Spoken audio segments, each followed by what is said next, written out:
And all right, I think we're good. Silence on the set. We'll get going in 5, 4, 3. All right, and we are live. The last word. Lord Cognito, Ebontis, Ty Guy Travis, full attendance mode on that Thursday last word edition. But let's get with the cheetah first. Nice vacation, sir. Good to have you back. How you doing? Doing good, doing good. Vacation was a whole thing. I've already told some of the chat about it, or some of the hosts about it off stream. Had some ups and downs, just kind of taking a vacation during the times that we're in. It was a whole thing. But overall, definitely had some very good moments in there as well, so can't argue in the grand scheme of things. When I got back, I just recently beat Grime, and now I'm playing through Death's Door as well. So working through a couple things before the chaos of Tuesday, which we are all looking forward to very much. Ooh. What about you, Travis? What have you been up to, sir? Oh, I've just been sitting outside your door missing you while you were gone for 2 weeks. So I was kind of just like waiting for you to get back. Like, where is he? Where's my cheetah lord? Hello? Please come home. No, I've been working on reviews. I finished a review for IGN this week. I'm working on another one next week, and then yeah, just catching up on games. Like, it's been kind of nice. I finished all of my Destiny obligations pretty early, and I've been playing Hades, and which I really shouldn't be playing Hades because I already beat it on the Switch and have other games I should be playing, but I'm playing that. Playing a little bit of Death's Door, a little bit of yeah. My plate is just like, I'm kind of just relaxing and like enjoying some games because, like you said, Tuesday I'm gonna be a slave once more to the Destiny sandbox and world, and that Lord Shax, he's gonna beckon me back to his loving arms. What about you, Cog? What have you been up to, sir? Man, so much, man. Just been busy, trying to juggle the shows and everything going on with that. But Lord, shows are you on these Lord and a Duke. A Lord and a Duke and a ninja. And a ninja. Many titles. But yeah, just been gaming, man. Just Ascent. Been working on that. I got a big What do you think about Ascent? Like 10-second review, because I've definitely heard some mixed thoughts on that thing. Uneven. Okay. It is. That sounds about what I've heard. Yeah, it's fun. It's a romp with friends. It's a great twin stick shooter. Great cyber. I was about to say Cybertron, like I'm in a Transformers world, but Cyberpunk. It is a great Cybertron. Yeah, great cyber. I don't know where that came. The G1 came out of me. That, what, 35th anniversary or whatever? Yeah, that's what it was. I'm in my Optimus bag. But yeah, great Cyberpunk vibes. The aesthetic is beautiful. Some glitches, some issues, but a fun game. Like, put it this way, for their first attempt for a small studio of only like 10, amazing. Yeah. But they got the foundation. Just got to work on other stuff. But yeah, I've been doing that. PS5, I've been doing Final Fantasy Remake, getting ready for Ghosts. Yeah, get ready for Ghosts tomorrow. So I'm all over the place. I'm gaming like crazy. One thing, being a Duke, you got to game because you got to be able to talk about it. I noticed you're like, oh, he's on. Did you play this thing this week? Yes, I did. Did you play this thing this week? I was like, Cog's got a gaming job now. Yeah. He's part of the working runs crew. A tight ship. Maddie runs a tight ship. You got to play these games fully so you can have these in-depth discussions. But salute to him, man. Well, We've got a guest, this, amazing person sitting here, right? Yeah, he's very patiently waiting. So as we do at the campfire, let's bring him in. Let's let him pull up a chair. Welcome to The Last Word, number 163. It's safe to say the hype train is running at full speed as we await the showcase on Tuesday. And yet, we may have had even bigger news today than the next year in Destiny. The Crucible landscape is about to change, and the campfire couldn't have planned a better guest to discuss the topics of the day. This man came out of the womb seeing targets on everyone's head, and until his first FPS, that he knew what to do with all of that knowledge. This man sees the world of PvP differently than the rest of us. At least he has the kindness and patience to present that knowledge in an easy-to-digest manner with every video he makes. It's no surprise he has nearly 100,000 subs on YouTube and will blow past that number in no time. Whether it's some of the most thorough ranking lists in the business or some of the best guides that can even change the way you think about how you play this game called Destiny. So let's welcome a man who can end a round of trials with just one bullet, who has more seventh columns than all of Rome, a lover of the best input method in gaming, a proud member of Voltaic, Synergy, and Encore, and a lover of all things pancakes, and wailing on his guitar from his home in St. Louis, Missouri, the one, the only, PattyCakes. How you doing, sir? Hey, what's up? Wow, what an intro. Welcome, welcome. It's how we do it. They're That's known for it here. Soon you'll never want to leave. I know, I can tell. I would have to remember some of those. What's That was going on, good. sir? How you doing, man? I'm doing great. Thanks No for having doubt. me on. I appreciate it. No doubt, no This is doubt. a great show for you to be on. Oh Really, yeah, it's truly. like perfect. Yeah. Oh yeah, perfect. Seriously, you So and we- Sandbox and ranking and guides, and was like, oh, what happened? The Sandbox exploded. I'm like, Mhm. perfect. Like the guy. Yeah, No we got a doubt. lot of changes coming soon. Oh yeah. Before we get into those changes, we got to talk a little history briefly. I know it's a big day, but you've got some interesting gaming history, sir. So one thing I noticed, like I said, the FPS focus, which is cool, Mhm. and a lot of Destiny guys, they had their start also in Halo, but one thing in particular that resonated was the LAN party. Oh You yeah. talk to me about people don't know about that life. Talk to me. So I probably qualify in the boomer group of Destiny players, I think. And Yeah, all of us. so when I was in high school, that was right when the first Halo came out, and at the time there was no real. I mean, there was sort of online play. It was real janky, but there really wasn't online play for Halo. So the way to get around it was to do 16-person LAN parties where you'd get 4 Xboxes connected with a router and order some pizzas, soda, or whatever. And those are some of the most fun gaming memories I've ever had. I miss those dearly. I mean, they were it's Oh, just yeah. special having all your friends in the same rooms. So and, answer me you know, this. Did you ever do a LAN party / situation like that so long that you were still up the next morning to go get donuts? oh yeah, I mean, we okay. pulled many all-nighters. There we go. Now he qualifies. There we go. Oh yeah. Yeah. Oh yeah. Yeah, I mean, times. if you're gonna even go through all the work to set up a LAN, like you're going all night because that is Mhm. no easy task. Lugging those huge TVs around back in the day. That Oh, was back in yeah. the when we had the CRT tubes. Oh TVs. my god, my like Yeah, those 21 were- inch like Dell CRT was 100-pound TVs lugging up and down the stairs. Oh yeah. Shout out to the big Those- back TVs. Oh yeah. Good times. Had the Cat 5 cables and all that. Mhm. Classic matches on what Hang 'em High and Blood Gulch and all that good stuff. So salute. I had to ask. I was like, I saw Lamp. I was like, oh, this man is speaking to me.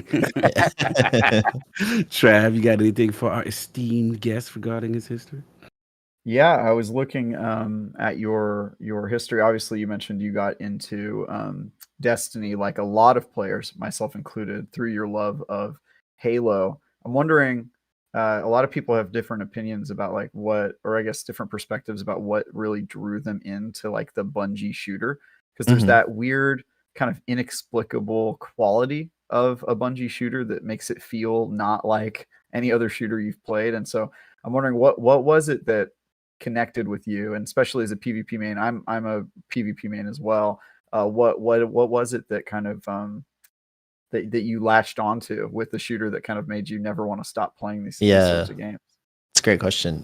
So I think Bungie, I don't agree with every decision they make by any means, but they do a Boom. really good job with making guns feel really good. That's one thing that I think that they're among the top of any game developer in terms of just making the guns feel really good to shoot in the game. And they're just mechanics in that sense have been good ever since the first Halo. And I think that Destiny has even improved on some of that stuff. So it's just, it's the type of thing that once you get going with it, it's hard to stop, because it's just, even just running around PvE, it's just fun to shoot things. Like, it's just, the way they've designed the game is awesome. So Oh, Yeah, also the sound of the guns Mhm. is always something Oh. that to sound me, design's been like, really there's good like too. a certain like chunkiness to like Mhm.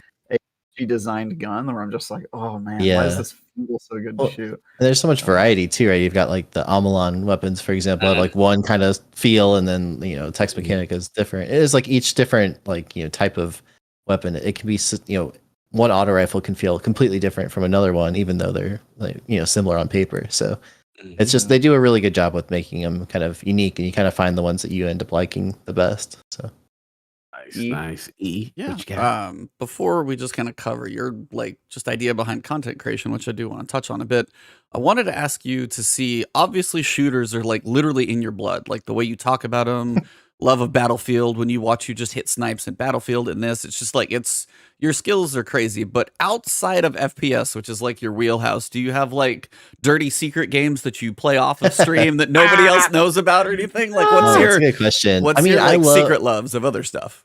I've been a huge gamer my whole life. I love playing anything. I'm not great at like the fighting games, other than like the Smash Bros. I'm okay at, but like the traditional like Mortal Kombat, that's probably one of my weaker sides. Those in the racing games, I never got. Other than Mario Kart, I was a decent Mario Kart player, but like the traditional stuff, I wasn't so good. But otherwise, like I play pretty much everything, and I would say probably my favorite type of game, if I have the time, is MMOs. I really love playing them. It's just it's at odds with my job and content creation here, because I could like the new world coming out soon. Like I played, I was actually out of town for most of the beta, but I had so much fun with it. I could easily play that for like 100 hours. Like it was so fun. So those are dangerous territory for me. I have to kind of be careful with how much I play. Well, New World is terrifying because I played days and days and weeks of World of Warcraft, same thing. So it's like my whole MMO and 40-person rating started there. So when you see something like New World, I'm like, I don't know if I've got time.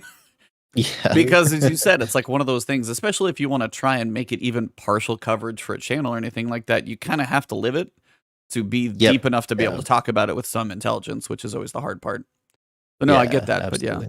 But The nice thing about FPS games too is that the skills are pretty transferable. So, for example, I've been playing Splitgate a little bit recently. I love Apex, I love Battlefield, Call of Duty, Warzone, like all the different popular games. And so, if you're decent at like Destiny, for example, it's not too hard to transfer over and play something else. Whereas, like if you're good at World of Warcraft, that doesn't necessarily mean you're going to be good at like Elder Scrolls Online. I think there's more diversity between those games that makes it harder to transfer the same skills. So.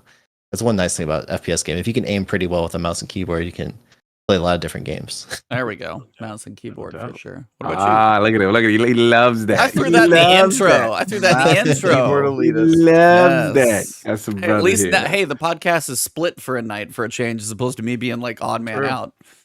That is true. That is true. And speaking of also split, as far as subclass and favorite class, and I wanted to get some hunter talk going, man. You know what I mean? So like here we go. No, this is good. We need balance in the force. We need a hunter, yeah. We need balance. It's, 2 Titans here. All guests have to be hunters just to balance us out. Exactly. We need a hunter in here. So I need you to get, your affinity for the class and then your favorite, subclass within that you like to play. So let's talk about it. I mean, I always tend to gravitate towards like the stealthy, like rogue assassin type players. No matter what the game is, like I love that like kind of ninja type class.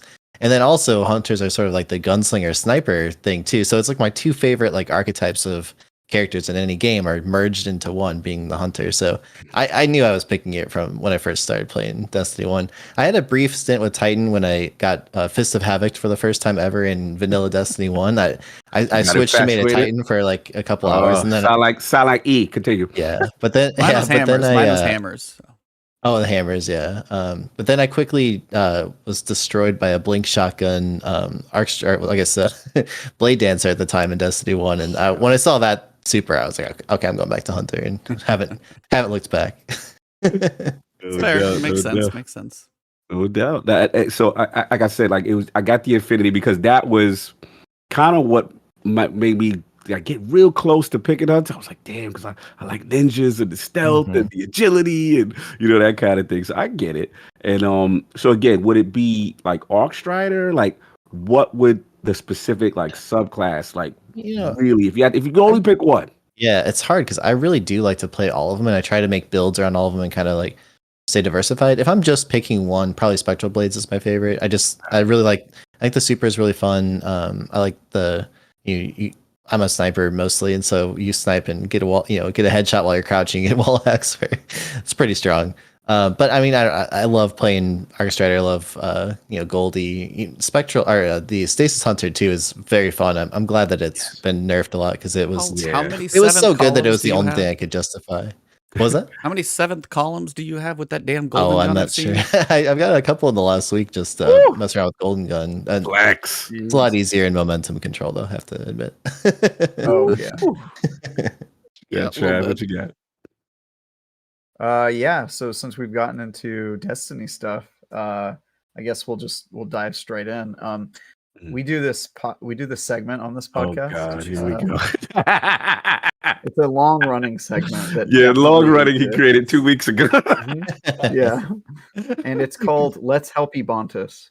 and the way that it works is I ask our guests who are PvP minded to tell us one tip, their top tip that sort of that they have for people who are looking to get good at PvP, who are maybe afraid of PvP, or if you're like Ebontis, afraid of everything in a PvP arena because you know it's going to kill you. So yeah, if there's like one tip that while you were kind of climbing that mountaintop to becoming a tryhard that sort of helped you turn the corner, that would be like a good tip to use. So let me try to make it specific. Are there any particular things you feel like you struggle with PvP wise? That could be like, you know, because there's some, I could name a bunch of tips, but it's usually best if there's some particular category you're having trouble with. Come on, E, sit on the couch. I don't even Come think on. they Sit let on him into the queue anymore. Sit in the couch, man. My man got you. PattyCakes got you, man. Sit in the couch, man. Break it down. Where the struggles at?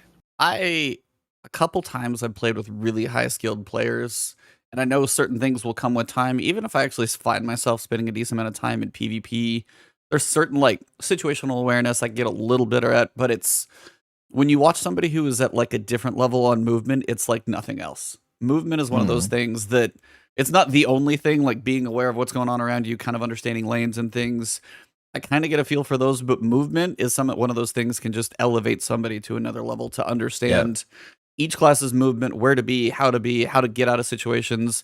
And as I play a Titan, we don't have the Warlock dash or the Hunter dodge, so I feel like Titan sometimes like my feet are glued to a ground. So do you have any big tips for like either getting better at movement besides changing classes or or just like understanding it more? Yeah, so I mean, Titan is, I would say, a little bit more restrictive in that compared to the other two classes, especially if you're including Top Tree Dawn in the Warlock category. I would say that number one thing to get really good at is just like the movement with the bursting and skating. So like you can move a lot faster than just running or just jumping straight forward if you kind of like time the burst. If you watch like my friend Ceridius, he's an incredibly good Titan. I would definitely study how he moves. Oh, there you go. Yeah. It's like watermelon. He's a fantastic Titan. So I would probably defer to him more for the movement because I don't play a whole lot of Titan myself. But I mean, that's, just for no matter what kind of class you're trying to improve on, just watch what the top players, if you're trying to get better at Hunter, watch someone like Walla, who's just, has like the movement down so well. Or like my friend Glow, for example, on Warlock, so amazing movement on a Warlock. So there's just, you find players that you kind of like their play style and try to like break down very specific things and look for those little patterns that they do. Like, for example, you'll catch someone like Walla doing a bunch of like, jumps where he'll bash his head into the ceiling with stompies to get that little speed boost. But then it's not just that. It's like he's timing that with the map geometry to like perfectly hit those angles to, get a lot of speed. Or for myself on Hunter, I like to do a thing a lot where I'll slide into a lane, take a shot with like a sniper, and then dodge right out so that you're only exposed to danger for like, a millisecond or something. That's why it's a lot safer than, just staying out in a lane. So I think you can pay attention to like what some of the players that you respect are doing and try to like steal those little tactics that you catch in their gameplay. Fair. Sorry if you guys hear the wolves in the background, by the way. No, you good. Yeah. Well, that one's definitely Iron fitting. Wolves, right? Yeah, the Iron Huskies in my house. Yeah, they are Iron Huskies. Saladin's pets. Yes, they are. They got domesticated, neutered. Well, yeah, that happened, but that's fine. Yeah. So speaking of PvP, though, as we get into all of this stuff, something dropped today that I don't think a lot of us expected to see. It was leaked a little earlier by one person. Another person we know wrote an article, and then they're like, well, I guess we got to talk about it now. And that is the tweet and confirmation of basically the soft launch of a new anti-cheat. So Bungie is pairing up. Somebody remember the company off the top of their head? Battleline. That's it. Yeah, they're basically pairing up. They're going to do a soft launch, it sounds like, for season 15. Seems like soft launches, see how it goes, and then maybe put it into full gear later on. But I mean, I got 3 people who love Crucible in here, and they talked about anti-cheat, which everybody's been waiting on. So I got to get thoughts. I got to go to our guest first, Sir Patty. Thoughts? What happened when you saw this news? Super excited. I was actually kind of more excited about that than even any of the other TWAB stuff today. I mean, cheating it's such a problem, especially, and it's actually kind of reduced a lot of how much I play Trials because I used to be the type of guy who would I'd stream it multiple days each weekend, try to like do Trials help and stuff like that, and it just like it's to the point where you are almost guaranteed to come across a cheater at some point during a 7 game Trials card, and like I think 2 weekends ago. I played one card. We faced, I think, 4 cheating teams on the same card, and we lost our. We beat 2 of them, and we lost our game 7 back-to-back cheaters. It's just like, come on, like that's just. That was the last Trials I played the whole weekend, and I was with really good players on that card, as the types of players who regularly do beat cheaters. So that's just demoralizing to spend your time, especially if you have limited time to play. So I'm really excited about it. I hope that it is impactful and really helps. I'm a little like skeptical that this is like the silver bullet that will fix cheating. Like I feel like this is one step in the right direction. I think they're smart to approach it with like the legal side of suing a bunch of these cheat manufacturers, having hopefully a better anti-cheat built into the game. I still think that some sort of like a paid wall for like Trials or like the more high end things like that would help. Like so you have to put some money on the line to play those things. I feel like anytime it's just purely free you're still going to get a lot of cheaters in there somehow or another. I don't know of any anti-cheat that exists that's perfectly effective. So even stuff like Valorant has problems. I was going to ask that question because I heard it mentioned other places. Battlefield, being as that is going to be full price. I mean, there's not a free to play anything with regards to it. Do you think that?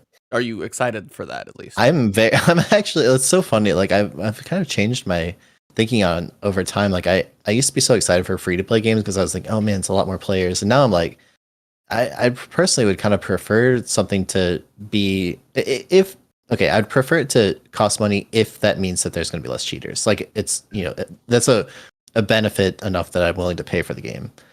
So I don't know. Battlefield's going to be like either $60 or $70 depending on the platform. I think for the base version. So we'll see. I mean, that's a pretty big deterrent if you have to pop another $60 or $70 out every time your account gets banned. So not a whole lot of people can afford to keep doing that over and over and over again. So we'll see. But I do think this is a good step in the right direction for Bungie, and I hope that it helps things a lot. Travis, what about you, man? What was your initial reaction when you saw Sauron's eye on Twitter? I am stoked, man. Yeah, I mean, I kind of had it leaked to me beforehand and confirmed it with somebody I know. Inside sources. What? Exclusive. What up? But he's got connections. He works at IG. Mm-hmm. Yeah, I'm kind of I'm like PattyCakes. Like I don't think this is a silver bullet. I don't think it's going to fix everything, but it will improve my confidence a lot. And as somebody who intentionally does not play on PC because I'm a PvP main who can't deal with cheaters, like it's kind of scared me over to the console space. It'll be nice, especially with crossplay coming in season 15. My entire clan plays on PC, so those are like where my PvP bros are at, and it's gonna be great to be able to play with them with a little bit less risk, because for me it really is about the time, man. I don't care losing to some cheaters, whatever. It doesn't bother my ego. I don't care about my KD. My KD is awful because I'm always just experimenting and don't care about my KD at all. It's not about that. It's really about like if I invest 45 minutes on a Trials card and then I lose because of some cheaters and it just washes away all that time, and it's just like I might as well have just not done that, just conked myself on the head for passed out for 45 minutes. That is a really painful feeling. And so anytime I can avoid that, I think would be great. I don't know if this is going to solve a lot of it, but it will undoubtedly improve the situation immediately. And then I think it will get better over time as this service starts to kind of understand the Destiny landscape and really get in there and start to kind of analyze what needs fixing and what safeguards they could put in place. But I'm pretty I'm bullish about it, man. I think this is going to be the beginning of something really, really great for Destiny PvP, and it could not be coming at a better time with crossplay. So very excited. Yeah. I mean, I'm there. I mean, pleasant surprise. That this was something. I'll be honest, with PvP, I was losing faith a little bit. Like Travis said, I mean, he knows Trials is my heart. Obviously the Trials of Osiris from D1, And, that was a mode every Friday I look forward to. Fridays was a special day for me. And then, with D2, with the fumbles, with Trials of the Nine, and then they brought it back. And, we've had our ups and downs with as far as the loot and stuff. But the main thing coming from PC, right, which I was on after when I left console for 60 frames per second. But, when I went there, it was like, yo, Fridays, let's do it. And it was just so discouraging just to see the wall hacks and just things that when you're getting killed, you're like, there's no way. There's no way. When you got that look, there's no way. And it got to a point where I'm playing Trials reporting people. The meta was me reporting people after the match. And I'm like, yo, we got to get him. Sinister's in there now. Like, yo, make sure, yeah, that one right there. Report, cheating, did this behavior. And I'm just like, and it zapped my love. It zapped my love. Even on good weeks, I became like the super casual, which is just go for the 3 card, get the weapon, and then bounce. My desire to go flawless completely eradicated. And I went to console, and it was better, no doubt. It was a little better. It was less cheating. But this is what I want to see. I want to see an attempt to really do that. Now, I'm not completely familiar with BattleEye, but I heard good things. I heard it's one of the better ones. I think Fortnite uses it. Rainbow Six Siege uses it, I believe. So I did some research in that regard. And it's the right direction, man. Like PattyCakes said, is it going to stop everything? Is it this silver bullet? Like, no. But you want a police presence.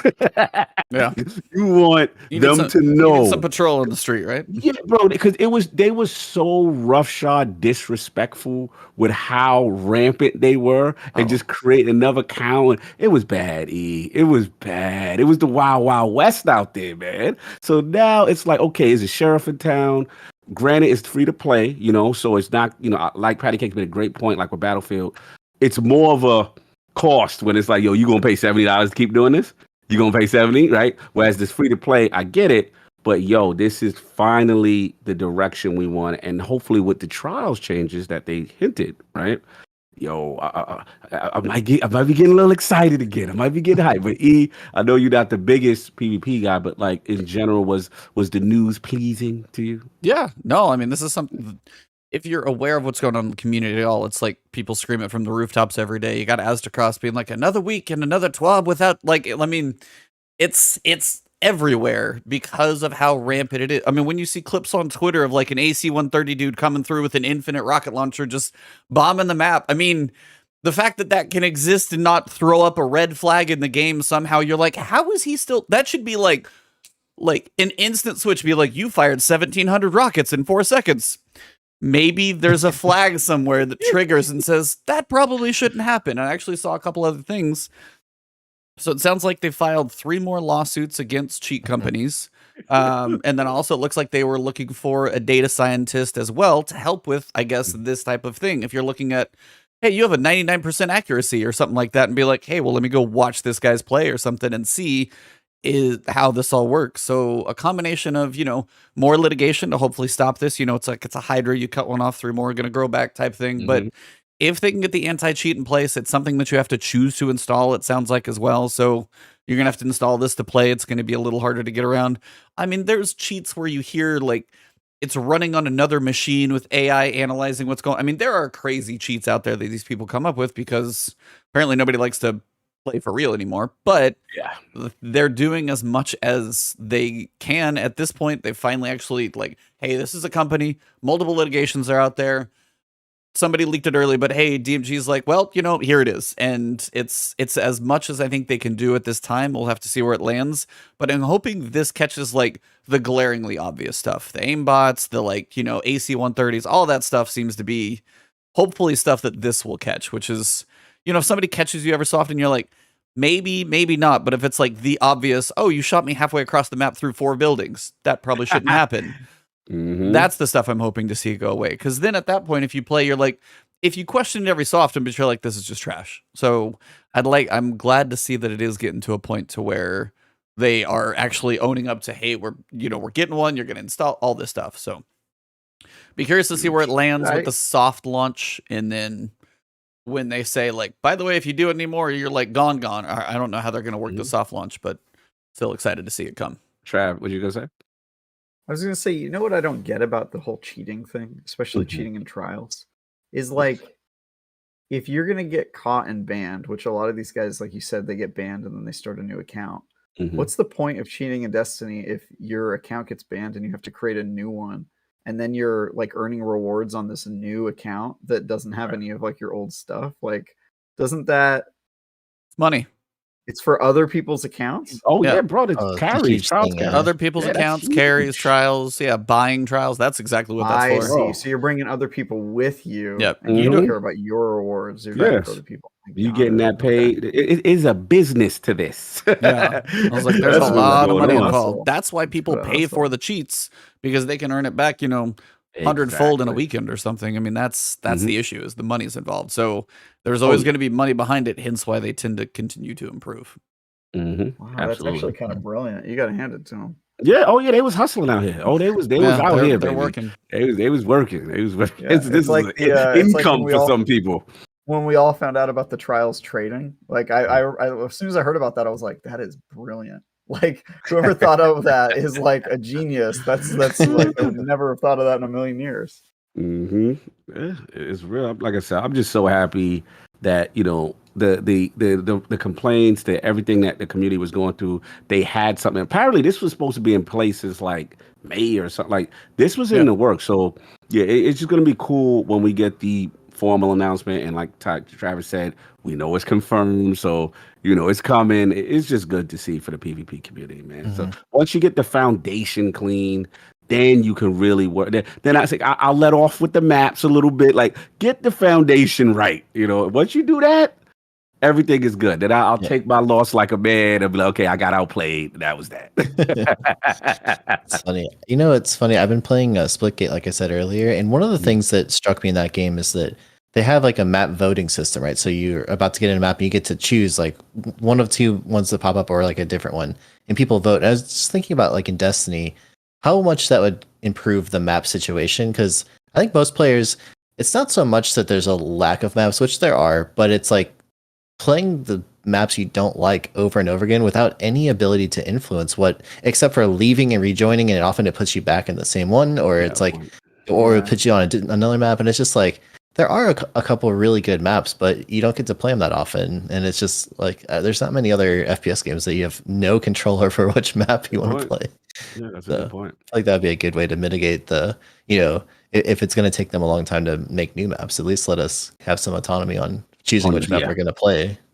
I feel you, brother. Or they could put more in the game that they took out for no reason. Really? They can do that too. We could do that. I mean, I still don't understand that. Not that a lot of those were big losses, but still, it's just kind of weird. I feel you. But it's a good day. It was a good day waking up to that. Great day. Yeah. And then as the hype broke Twitter and apparently also the Destiny servers, at about 7 or 9 a.m. whenever DMG tweeted out, is like, hey, everybody just tweet TWAB. Anybody who follows Destiny stuff on Twitter, it's like trending #2 or something right above OnlyFans, which if you know the joke, you'll get that one, but you can move on behind it. The TWAB we do is good. Yeah. If anybody no, I'm just kidding. But basically, we knew from the previous days, DMG had said, like, basically, holy crap, this is a giant TWAB. And then somebody showed a picture of, like, page 11 of 17 and 6,000 words. So we're going, okay, we get a novel today. So we have a lot of stuff to cover. I'm not going to touch everything in pure detail, but I'm going to get, obviously, with a lot of Sandbox Crucible people in here, this is the TWAB for them. So we are going to hit on quite a bit of stuff. There are going to be timestamps on this one, so if you're watching it on video, watching it on audio, you guys should be able to click through, see if there's anything that interests you. First big thing about the TWAB, they actually go through and define a whole bunch of terms. What they want to say them as, kind of internal and external and stuff like that. I don't want to go into too much detail on these. I know some people would love to break it down. People like Firing Range, our friend of the show, Teddy. Patty as well. It's like all of these people. You might want to. Yeah. No, it's like so. But there's certain ones that you got fall off, projectiles, shotguns are the big three. Fall off, they talk about the fall off minimum and maximum. Basically, like the fall off start is when your maximum damage starts to go away. like the maximum range that you can hit your full damage.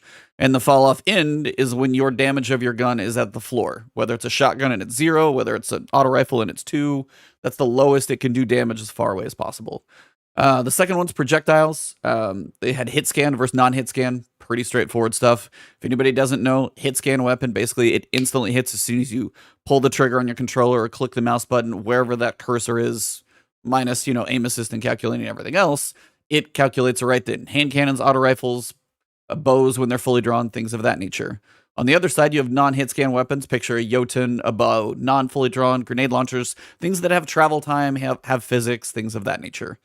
Finally, they go over shotguns. They actually cover the spread angle, and then also the way the cones are set up.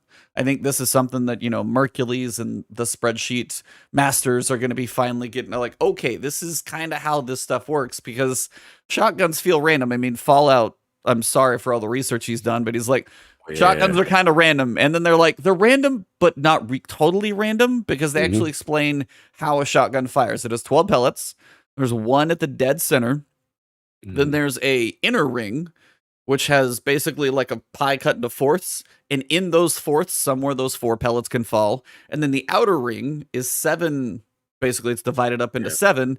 And in those little 7 chunks, that's where the other pellets can fall. So you got a single bullet, 4 around. And if you've ever like gone up to a wall and fired it, you've seen this. If you ever have fired a shotgun pretty close. But that actually kind of explains how the randomness, kind of how it looks like it rotates when you fire again. There's some change to it, so it's not always going to be the same, but there's a general idea to it. And you're doing this, but based on my experience with shotguns, I think the rings are like a lot bigger than you would think. Like, just unless you're right in front of the thing, it's probably small rings, but they're more like cone rings, right? Because they're it is. I get what they're saying, why it feels random, because all of us have had that shotgun shot where we're like, what? And it just, you know, a few of those just escaped the cone and kind of flew off into the. You get like either side of it. It's like sometimes you'll map someone from like way farther than you feel like you should have, and other times you'll seemingly whiff. But I thought this was so cool. It was actually one of the things that I would love them to do more of, is just give us this kind of detail, because I've suspected they had some sort of a system like this, but you know, there's no way to really know unless you're, you know, buddy with the dev. So I thought it was really cool that they shared this, and I've spent so many hours looking at shotgun patterns on the wall trying to understand how it works in Destiny. So it was really cool for me to read this and kind of, you know, have some, you know, mental model. And I also think it's really cool that they are starting to share more of these definitions of different things, just because as a community, then we have like a common terminology to describe things. There's so much confusion with like bullet magnetism and reticle friction and all these different things about, you know, how the game actually works mechanically. And it's really nice to have some terms introduced by the developers that we can all use, you know, to talk about these things. Yeah, completely agree. I just think that all I think about Trav, and all I can think about is Teddy, because these are the discussions I would have with Teddy in the party chat, and he would be so frustrated as to like, why isn't Bungie transparent on how things in their game works so we can understand them better and we can utilize them better. And it which just is a hilarious complaint in a game, because no other video game is held to that standard. Right. That's what I was going to say. Nobody gets to know what Call of Duty's cone angles are like or anything. Nobody. I want to know your shotgun's algorithm for how the pellets are being distributed is an insane request of a player. Like, that's like something, you know, maybe a developer on the PvP team would ask on like their first week of the job, but like not something that you would expect a community. But that this is the magic and the curse of Destiny, is they have that they are treated like other games aren't because of their community and their popularity and that sort of stuff. But yeah, Teddy always cracks me up with his requests. He's like, why aren't they showing us the angles? And I'm like, I gotta defend him a little bit, because there is a lot of randomness with things that they introduce, and sometimes you don't understand, like at least with perks and stuff. Like I could definitely say for I'm like, okay, what does perks that I would mean? like some more transparency on. I get that, but like what is a shotgun spread in any of, like, what's the shotgun spread in Battlefield? They're not going to tell you. EA is not going to be like, well, this is exactly how the function of the spread works, and this is how the cones. It is crazy that the players are so entitled to, like, I should get to know what your code is in your game. Like, that's wild. I'm with you on the perks. Like, we should know how perks work. Perks you should understand decisions with that. Yeah. But yeah. My thing is just perks, flavor text when it comes to sometimes like when bonuses, like what is that? Sometimes you're undefined. Right. Sometimes you'll do something in the game and then you'll see the flavor text live in the lower right corner of whatever that action and sometimes you want to know specifically, okay, what does this really mean? What is because sometimes the exotic itself or the perk itself doesn't properly describe what's happening. And that's all it is. I remember things like back in the day with just like Suros regime. I would like a pet peeve of mine was like the intrinsic perk where it's supposed to heal you. Like, why does it never come on screen to say, okay, you know what I'm saying? That it procced or it initiated, just little things. But to your point with Teddy's a whole nother level of ridiculousness. I actually think you make a good point because there was that thing with armor stats for a while where we didn't know what the thresholds were for like the benefits, and now that's all unveiled. I think they need that for weapons. I think they need it for both perks and they need it for those bars. We have to know, like, they've got to have some visual way of like showing us what it means if I get a little bit more range or whatever. Because players like PattyCakes and I, like, we know because we put a lot of time into like testing it, but we don't, it's not scientific and it's definitely not user friendly to people who are just like trying to figure out like what their preferences are. You kind of have to try every weapon and then figure out if it feels the way you want it to feel. Like, and that's not perfect. It's not a very good user experience, I feel. But in terms of like knowing their algorithm for like, I want to know exactly how fusion rifle is calculated, and I'm like, bro, like, it's like you're in Battlefield. A little bit of magic. Let there be a little bit of magic. You're in Battlefield asking what is the drop rate at this distance for this sniper rifle. Yeah. No, like that's not going to happen. But I was going to say a high mentality. A high mentality actually had a perfect one in chat. Zen moment. That perk has bugged the crap out of me forever because it is ultra vague. It's just like it kind of helps stability, but you're like, when, how much, to what extent? It doesn't show the little gauge move at all. I think some people may know, but it's like generally for an average person, it's like, it's some stability, maybe kind of sometimes. Like it's to their credit, I think they have been getting better about explaining that stuff recently over the last I would say 6 to 12 months, like really way more transparent. But in fact, I think they described Zen Moment specifically in like the DCP firing range podcast, which was so cool to have them explain how all those mechanics work. But I would love to see it in the game. I think that would just be, it would be so much more helpful to understand when it's something worth using versus not using it, without having to go all the way externally to listen to some podcast with the developer just to understand how it works. So absolutely.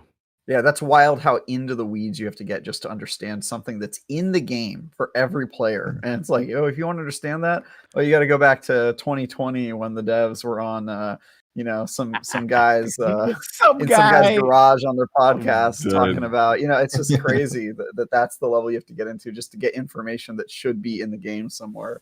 But yeah, that's sort of a separate issue. And I agree they have been getting better at it. But I think they're going above and beyond is my point with this TWAB explaining stuff like shotgun spreads. Like that's crazy. And I'm sure people like Teddy are going to eat it up. Good for them. But I think it's maybe an overcorrection and they should just focus on like putting stuff we need to know like in the game. But I understand why they explained it today, because you kind of have to understand how it works to understand how they're changing it, right? What the buffs mean. Yeah, I mean, that's kind of the thing is like we get a lot of information in this one, but as you said, I'd just like to see some more of it in the game pretty clearly explained.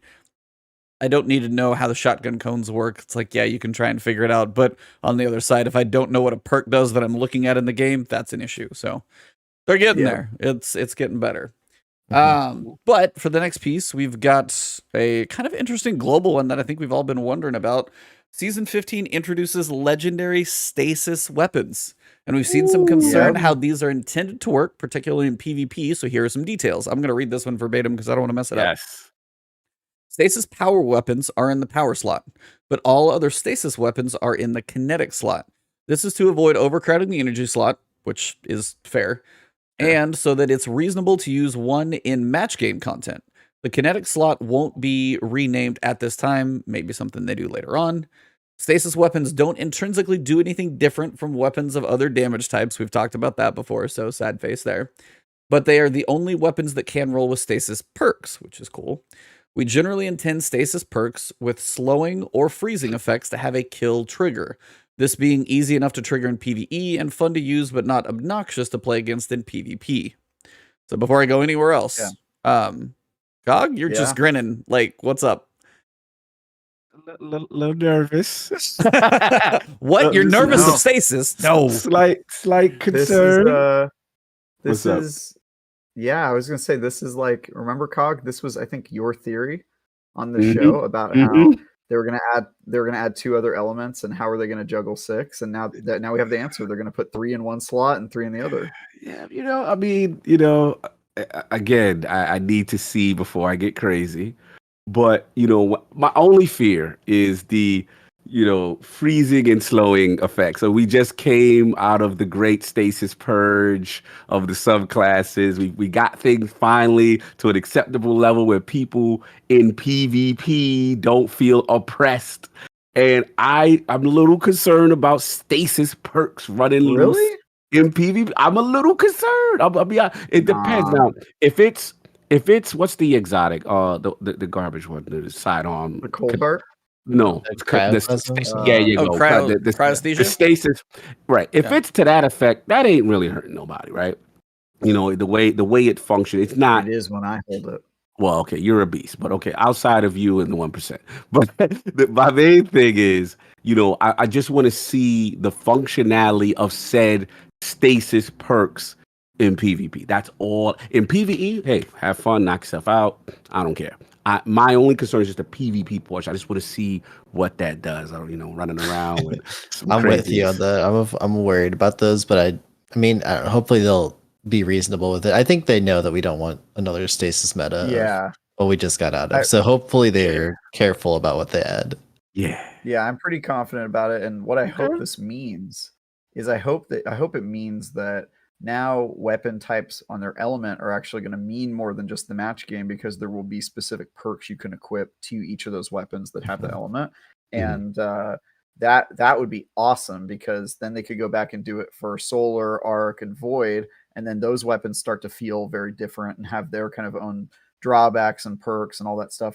Because we were all focusing on the element. We were like, oh, what if Solar had like burn damage, damage over time and stuff like that, since and I think what they want to do is they want to separate the elemental damage that happens from your subclass and your abilities, because those do have stuff like stasis freezes and that sort of stuff. But they're separating that from like weapon effects that are going on through the mod. The weapon effects just normally they just take down shields, but then you can do mods that sort of give them more kind of specific stuff to that. I think that's brilliant. I actually think that's like a great. My mind sort of was racing when I read this, because I was thinking about, like, if I was designing this game, like, why would I set it up this way? And I was just thinking, like, oh my god, they're gonna have 3 elements at the top, the top kinetic slot, which they're gonna rename, and they're not gonna call it kinetic plus stasis. So that means there's gonna be other stuff, right? Like they sort of have showed their hand, right? Like we know there's gonna be we're gonna have light and dark weapons. Yeah, like they're that's sort of just like I if that doesn't happen, like we're all gonna be shocked, because it's like so obvious. And then the fact that there's going to be stasis perks means, of course, there'll be perks for the other ones, because then it's sort of like their plans to change the old light subclasses and supers and stuff. Like they have to do that, because it that has consolidation, some sort of parity. And so I think, like, looking ahead, I'm just imagining what the sandbox is going to be like, and it makes me really excited. It's like this sandbox where we've got 6 different weapon types, and all the weapons have different kind of mods. And then on the armor side, there's the energy types also have their own mods. And we don't even know if there's going to be stasis armor or whatever the other ones are. And don't get you excited. Don't get you excited. They got to do something about armor. I'm hoping I see something on Tuesday about armor, but we'll talk about that later. Armor, but I don't know if making it more complicated. Man is broken on armor. Don't get his hopes up. Temper of expectation. That's a broken man. Yeah, I know. He talks about it every single episode, PattyCakes, if you ever watch the show. Every episode he complains about the armor ecosystem. I love it. We don't blame him. We're like, we agree. We just don't want to hear it again. Yeah. There's something I don't want to hear, but that segment already happened, so that's fine. Yeah. Don't worry, E, I like when you complain. No, I was like, Yeah, I would just we say like, love it. I would just say for me, part of it is you guys see, it's like if they don't intrinsically do anything different. So when we joked about like match game is just being like play the color game, that is still what we're gonna do. And I just kind of wonder, as you guys are saying, it's like it was going to be too much of a bane in the butt if stasis weapons started slowing you down, if solar weapons caused a burn, if arc caused like a shock or some weird, like the game is not built to do that unless they like probably went so far down in the code they'd never get back out. So this is actually a way, as you said, Travis, to have different perk pools on different weapons. And in the long run, solar weapons get their own things, arc gets their own things, stasis gets its own weapon perks that do certain things, and that's a way for them to differentiate, give you more reason to grind different weapons and that type of thing. So it's not like, you know, the true like RPG where I was kind of hoping, because it's still the whole thing of like, you know, if I fire a solar weapon or if I'm like on fire and I get frozen, it seems kind of backwards.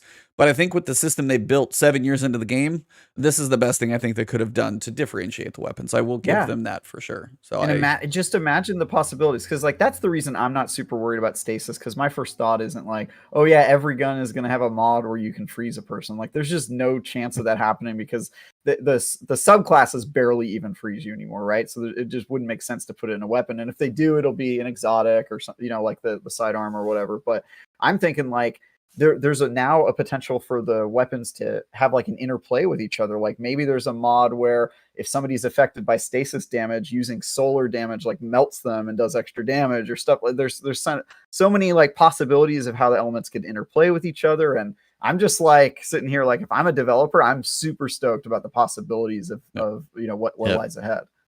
Yeah, shout out interesting. I was going to say shout out real quick to Mini Swift. Salute to the last word. The campfire is lit. Thank you for the $2 super chat. Appreciate the love, of course. What were you going to say, Patty? Sorry. I was just gonna say, I'm so torn on this whole thing, because on one hand, I love the PvE side of like what could be possible. I want to see the game turn more into like a Diablo like crazy system with all these interactions and like deep builds and reasons to like really master it. But then I get so worried about PvP is like, the community is amazing at finding the most busted things and exploiting them so hard. And it's just like, man, like, what are we getting ourselves into? Because like part of me always wants to like have the more pure like Halo feeling gunplay where it's just predictable and like what to expect. So, but I don't know. It's also not. We're never gonna get that in Destiny. Yeah, we're never gonna get that exactly. in Destiny. So I'm trying to, you know, I'm always trying to be open minded about that new stuff, but it does concern me just because of we've had so many cycles of this where, you know, like Stasis is a perfect example of something that comes in a little too hot, and I'm actually okay with that as long as it gets tuned quickly. I think the problem with Stasis was it was months and months and months before it got adjusted. Like if all the changes that happen now happened like 2 months in, it wouldn't have been such a big deal. But you know, it's just, it kind of ruined like a year of PvP. Yeah. So well, I mean, when you listen to about that. Well, that's the sad thing too, is you said even when they released it, if you listen to Firing Range, they're like, oh, this is going to have to get taken down 4 times. They knew that, and it still took them this long. So that always, again, asks like, I know you want it to release strong so people buy the Beyond Light expansion, but maybe not 4 times needed correction that's why strong. they left it so long. Yeah. And then there's always the business debate that we have too. So it's always very interesting. Yeah. But also from a development standpoint, I believe when they were on, shout out to again Firing Range, it was pretty amazing. The devs they had on, and the vibe I got, it's that what is it, that 2 season ahead cadence? Yeah, it's about 6 months. So once they put it in, it's more of a development thing where it's like, okay, yeah, we are realizing it's hot, but we ain't really have the development cycle time to be able to tune. So it's like, okay, we're going to have to get to that later, and they're going to have to deal with this coming in hot for a while. And I think that they get caught up in that cadence, and that was the way I felt it was described in that interview and stuff like that. But yeah, I think, like you said, E, they know, as a dev, you know, going in like internally, like, yeah, this might be a bit much, but we just ain't got time right now because we're working on the next 2 things or whatever, and we'll get to it, kind of deal. Come over to my side, PattyCakes. Let yourself be hyped, because like honestly, the Destiny's never going to be balanced. We know that. Halo Infinite is there if you want the pure arena multiplayer. You know, it'll be out this fall for you if you need that. But let's just. No, I'm usually the pessimist on this panel. That is true. And like right now, I'm like pretty stoked about this. I'm not afraid. I really. Yeah, no, it's funny. I tend to try to be more optimistic and then get proven wrong in Destiny. I feel like it makes me happier if I as opposed to just like assuming that everything is going to break everything, because you can either obviously go either way on most big patches. Like for example, the slide thing that happened, like maybe it'll break the game. I don't know. My hunch is that it probably won't be that noticeable. Kind of like the recoil changes that happened a few months ago. So like I try to, generally speaking, think optimistically. It's just that I also feel like this system it's like with great power comes great responsibility. They have to be careful of how they implement this. Oh yeah. I feel you. Now, Patty, I'm with you. Well, more changes coming.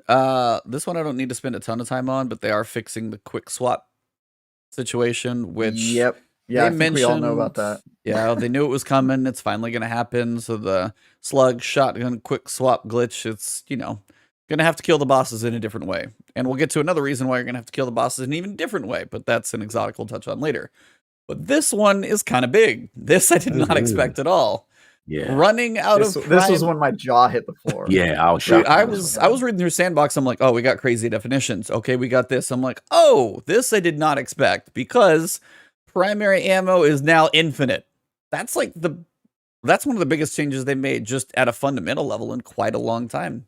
So a couple other things. Primary ammo is actually kind of gone because you're not going to see it drop anymore. It's not something you ever have to worry about. No mods for it. It's just kind of gone. Yeah. So speaking of how that changes things up, they said inertia override. By the way, can somebody tell me what that does off the top of my head? I forget. Inertia override lighting thing, right? Has been adjusted to account for there being no primary bricks. A couple other, while you guys look that up, drop mag, downside of reducing reserve ammo is now almost meaningless. So now it has increased reload speed, but does increase magazine size, which that kind of sucks personally, but oh well. Compact arrow shaft upside of increasing reserve ammo. Now it's up reload and handling. They updated some other perks that refer to reserves because there's no longer primary reserves. Reloads on a slide and boosts weapon damage. Okay, gotcha. So it has been accounted for that type of thing.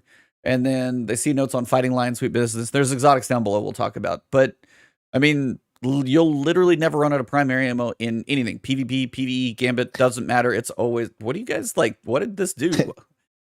So the first thing that I thought of, actually, it's kind of funny, but obviously worried about fighting line, stuff like that, which they said they would address. So I was like, they probably have a plan for that. What actually came to me first, though, was actually in PvE, thinking about when you're doing difficult activities, a lot of times you'll rely on pity ammo, right? You'll bleed out all of your primary and wait until you get some green and purple back. And gone now. What's gonna happen? Are you gonna just have to use your even like I was doing I don't know, I think GM or something recently, I had no ammo, and it's just like all of a sudden it gives you back some. And so so I'm really curious to see what happens with that. Inertia override is a Titan ability that allows picking up ammo during a slide reloads your equipped weapon and increases damage for a short time. Okay. So there are some stuff like that where there's a lot of abilities that rely on you picking up ammo, and picking up ammo is going to happen way less now because it's just special and power. So it's going to change a ton of stuff. Like the auto rifle that shoots forever, and sweet business. Sweet business with Actium War Rig, just like somebody mentioned one in chat, Huckleberry. If you could actually have enough enemies coming at you, you would literally never stop firing. Yeah, that would actually be really good for ad clear, just on a managing level, just to always be firing when works that thing for me, man. I mean, it's only going to affect PvE, right? You're not going to get an infinite Huckleberry kills on PvP unless it's really good. Changes. But I was that it gives. I was just going to say it just gives some of the primary weapons. Because there are times you're like, oh, I'm out of scout rifle. It feels bad. They kind of said that. And it's like, I'm plinking away from long range. And as you said, you may not get the influx now of special and heavy if you're going for the other stuff, if you empty everything. But you're always going to have something to fire, which probably in the grand scheme is good. Because, the waiting for the other, be like, oh, no, I found a brick, or I got this other thing. I got to fire the stupid weapon for a while. You'll always be able to at least fire something, which that generally is a good feeling. Yeah, I was just thinking about what PattyCakes. The main thing where it comes into is always that in-game content. When obviously I just started doing GMs, and recently, and yeah, it's a deal when you're trying to stay from distance to not get hurt. A lot of times, I've got like a really good vision. Well, even though that's energy, but scouts if you're using a night watch or whatever it is you're using, and yeah, you will run out. You will run out, and you wait for that pity drop. That you scurry, you see it, and then you run back to your corner. Yep. Kind of thing. What's up? Vision is an energy, but it still uses primary ammo, right? Yeah. So that would fall under the infinite ammo now. Yep. Yeah, it's just are there any exotics or specials that like use primary ammo besides Fighting the Lion's obvious the only like one. grenade launchers and stuff? Fighting Lion's the only What's one that that? I know of. Fighting Lion, that's Okay. literally the only one they mention it down below. Okay. Yeah. I'm wondering So- if there's like some outlier we're forgetting about that's totally gonna mess up the Yeah, sandbox. well, shout out like to a Back for sniper that Dead. uses primary or something. Yeah, no, you're Yeah. right. I mean, it's gonna be interesting. Shout out back for that. I was just thinking about my good old Outbreak Perfected. Now, with No, the catalyst go, it's Oh looking my really God. good, baby. Outbreak Perfect. I Outbreak was thinking the perfected same. DPS, yeah, like Woo, that's it's always been a good This is gonna DPS. change a lot. It really is. Mhm. So there's gonna be some shifts going on, and that excites me. That Risk excites Runner. me. Somebody else mentioned in Risk chat. Runner, yeah. Yeah, there's just Mhm. it. Exotic primaries needed some love, Yes, and this they isn't need gonna it. make them like game changers because Sorry, continue. Somebody's no, but I was like, there are certain ones that this will help a little bit if they can get like the buff that they need. This will give them that extra life. You're like, I've always got an exotic weapon on, ready to draw out that has some benefit to it. Like that's gonna give the primaries, the ones that typically are weaker, because a lot of people run heavies or specials. It's gonna give them a little more chance if. Travis thinking that the bulb was going off. Exotic primaries is heating up right now. What you thinking, You know what I Trav? was thinking? What's What about going on? the rally barricade that they just buffed? But they Isn't just that whole thing that it puts ammo in your gun? Because it used to be that it would like give you ammo, but they changed it. So like if you have infinite ammo now, oh, oh my exotic God, and that might and- actually be good. right, and they've made a point to say as we go on with the TWAB that they are looking at making exotic primaries more viable. Because let's be real, we doing end game content. It's like, yo, what heavy exotic are you using for said activity to make it easier? But this is a subtle yet fundamental change that has epic proportions, and I'm excited. Man. A lot to look at with this one. Yeah, dude, COG, because like, Mhm. why would you, if you're in an encounter where ammo is at all a concern, and you have to make your entire build about like juggling heavy ammo or special ammo, why wouldn't you just choose an exotic primary that you know is never going to run out? And then all of you guys just jump on that, like And mind you, remember they killed scavenger perks, didn't they? They did double scavenger. They killed. Yeah, double scavenger's not going to do anything. They're making it a point. Yeah, they're making it a point that like primary is going to have more value. They're definitely increasing the value and minimizing the reliance on the others, which I don't have with. I'm okay with so far. I want to see it in implementation, but so far this is a big meta shift. I like what I'm hearing. Wild. Yeah. Yep. Outbreak perfected, boys. Get ready. PattyCakes, what's your take on this? What are you gonna break?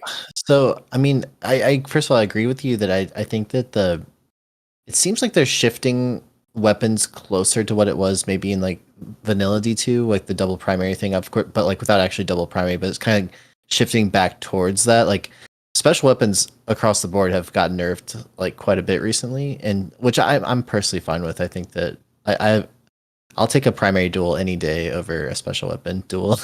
Yeah, especially in PvP.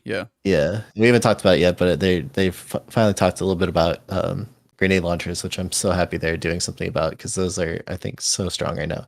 So it's nasty. Back for that Hawk Moon is gonna be crazy. Withering Horde though is still gonna be nasty. They're not changing that one. Yeah. Mm-hmm.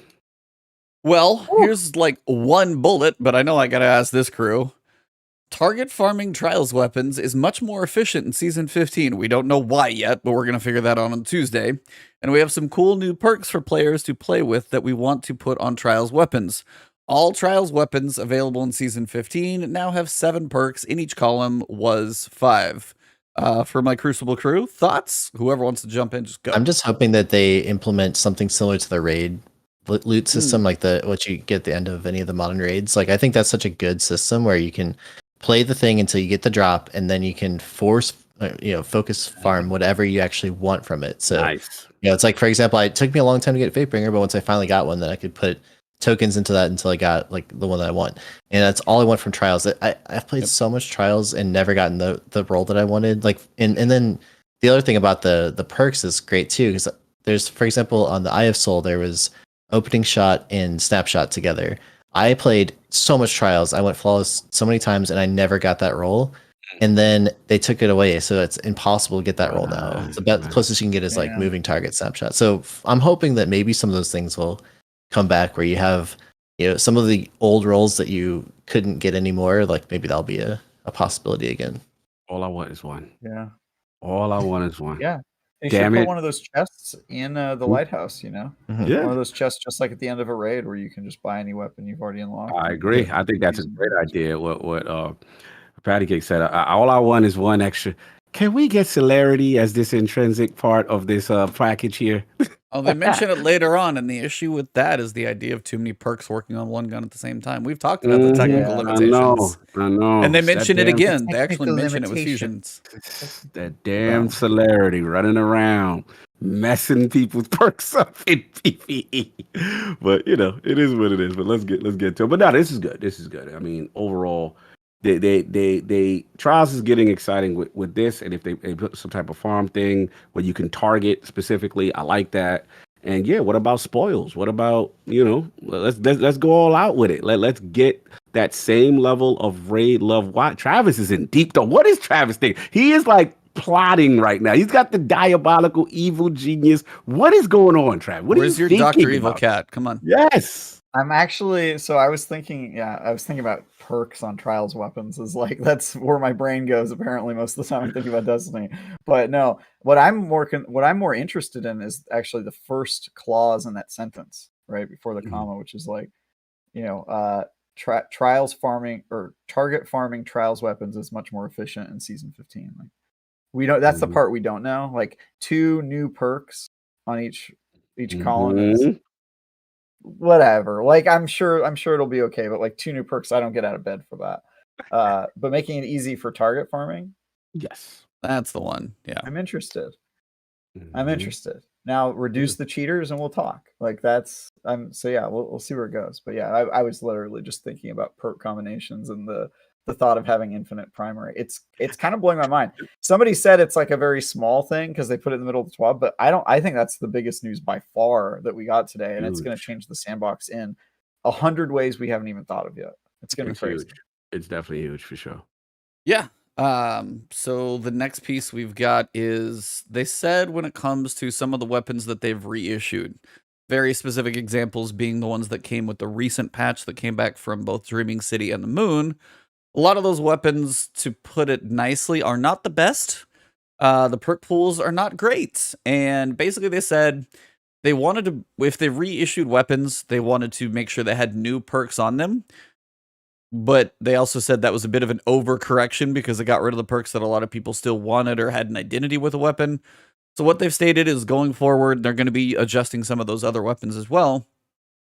Any reissues that do happen, they're going to remove the least useful, about 2 to 3 perks on any weapon, and add 2 to 3 newer perks to kind of give it some new options. So they're not going to completely try and reinvent the wheel, which maybe that'll actually help them get more reissues going if they need to.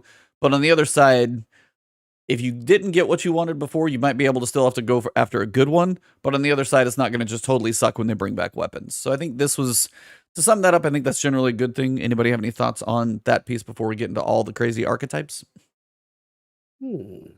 Travis, PattyCakes. I'm just glad to see them doing something like this. I think that bringing back weapons that used to have a good role and you can't get it anymore is really frustrating. So anything that they can do, I mean, like I just said, the Eye of Soul one is the biggest example that comes to mind. Is like I would do anything in the game I could to get Snapshot, Opening Shot. I think that's the best role, but you can't get it right now. So it's like in any situation like that they can prevent while still also opening up new roles with new perks. Now, the one thing I will say about that is I don't want them to go too crazy with it, because having like the 12 perks in a single column, like some of the new, that's so annoying, because like the odds of actually ever getting what you want are so slim that it's like I feel like they go too far in that direction. So I hope they keep it reasonable. I think like 7 or so is okay, But but getting what you want out of 12 is like pretty rough. Bottom dollar was like, oh, you might get one in your entire gambit reset, and your only one you got was complete garbage because your odds are 1 in 60,000 or something stupid. So agreed. Trav, Evil Genius Luck, what's going on? Oh, sorry, I'm still thinking about perk combination. That's Don't just bother, all don't he's worry. on. That man Yeah. is in As you were, in the as lab. you were. He's in the As you lab. Sure. I love it. I'm like, I'm probably not going to play like this weekend because, Woo! but I'm already like kind of. You're already scheming. I already, love it. I I'm love already it. scheming, yeah. I Sorry. love it. That's the sandbox minutia. I love it. You sit there and you start thinking in combinations. You start thinking about the new meta. It's the greatest thing. That's why I'm a sticker for I honestly sandbox. think Titans are going to benefit from this more than other classes because they have so many exotics that are about like refreshing your ammo reserves, and the problem has always been that eventually you run out of that pool. But like, Yeah, like auto rifles, machine guns, especially what machine guns are getting. Oh I'm in man, a frenzy Actium right now. Actium War Rig. I'm gonna be pulling that sucker out for sure. Maybe that's why when you were all complaining about the Titans not getting much love, because intrinsically you guys have a ton of ammo dealing, non-reloading type of synergy. It took us 7 years to get I'm here, just so saying, we'll see you're how gonna it goes. see sweet Oh, business. You're gonna woe see is the sweet business. underpowered whoa. Titan. Oh, whoa. Yeah. Woe is you guys. I actually think Titans probably don't get buffed or debuffed a lot because they're kind of in a good place. Mhm. Like people who play Titans like them, and they're just not very like controversial. Warlocks and Hunters always have Here we some go. controversy going Here on we with their go. subclass. Like, Oh, you know, yeah. like, Chaos Reach is super overpowered, or something with Oh, the I Hunters know. is broken, Wait, or it's too weak, or it's too Well, it's powerful. like and Chaos Titans are Reach is always just like- overpowered and Nova Warp got shot in the face. Like, Mhm. there's Yeah. some extremes, and always- yeah, Titans there's- kind of like Yeah. Titans are just like kind Yeah. of barely doing this little bob and weave, and you guys are getting the extreme scales. This is busted, bring it down. This is busted, bring it down. Yeah. Well, this was busted, bring it back up. Like, there's a roller coaster that goes on with some of the classes. Now, It's I kind feel of like tricky. the stasis Titan was pretty strong, and you. like that was one that doesn't count. Always, Titan's been OP for years. We gonna stop this narrative about we don't get anything. This is the most busted class I've ever seen. This class gets the my man Sinister. I got a ride for my man Sinister. He's 100 in chat right now. This is the most OP class. The most. They wait so long before a Titan situation gets nerfed. One-eyed mask running around.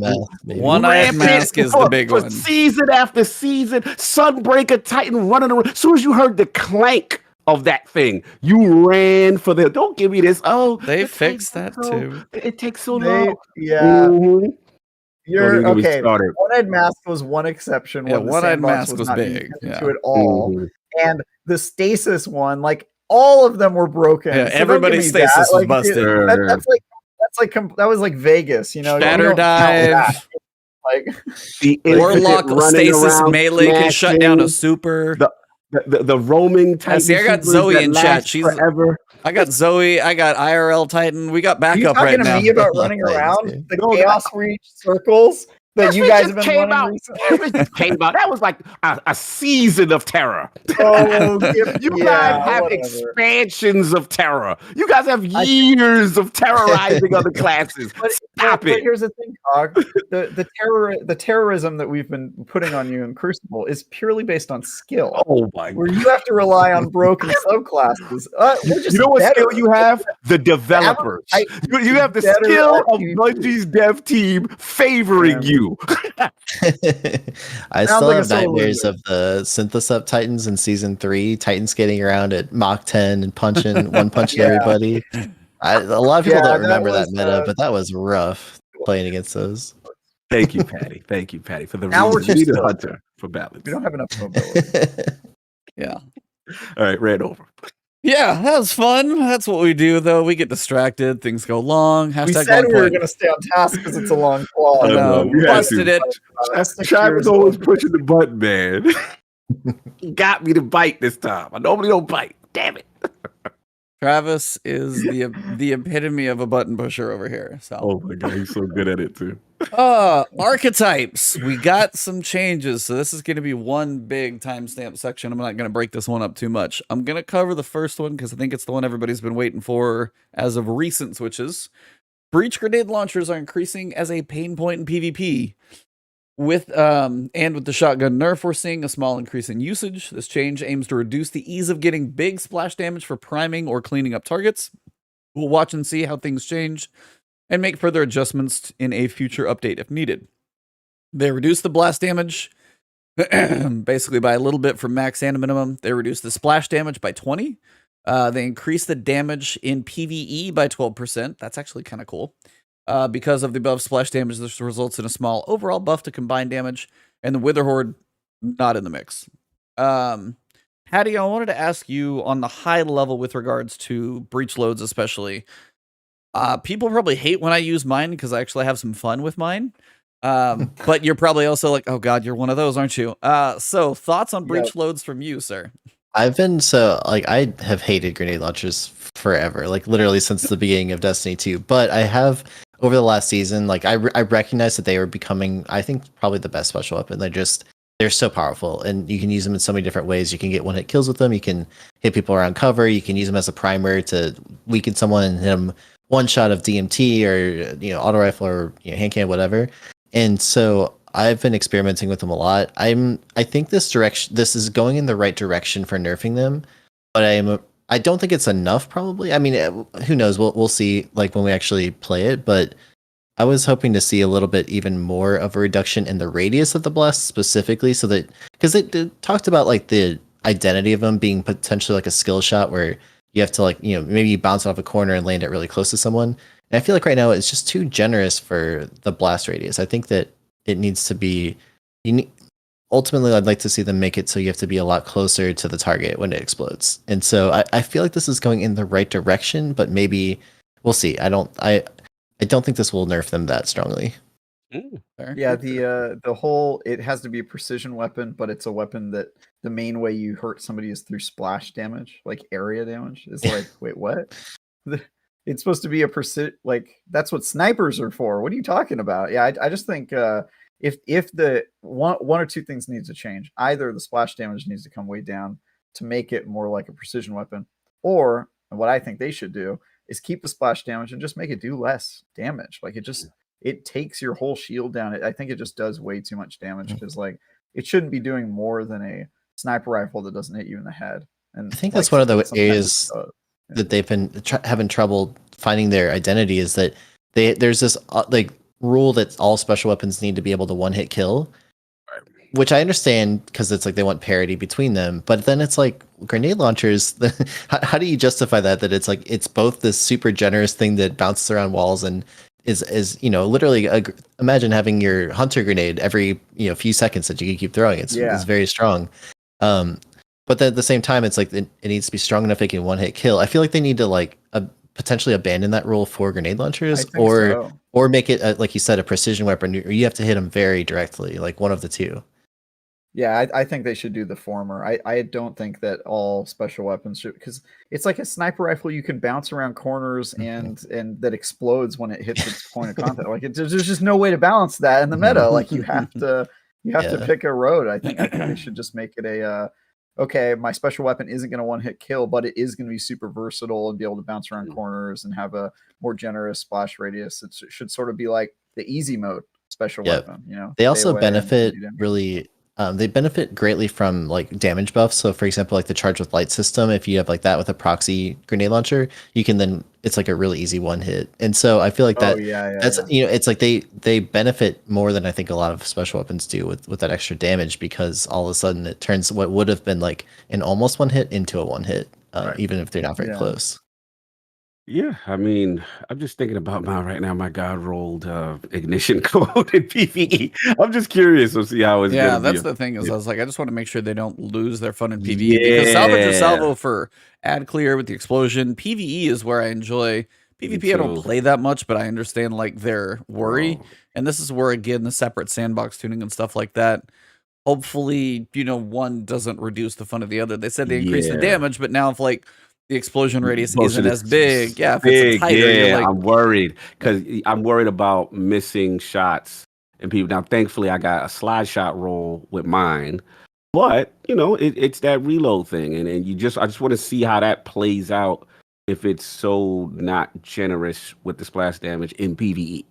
Now in PvP, we got to see. To PattyCake's point, is it truly going to be enough where it's not going to be oppressive? Because like the cleanup on that thing is beast, man. And then you're talking one hit kill potential.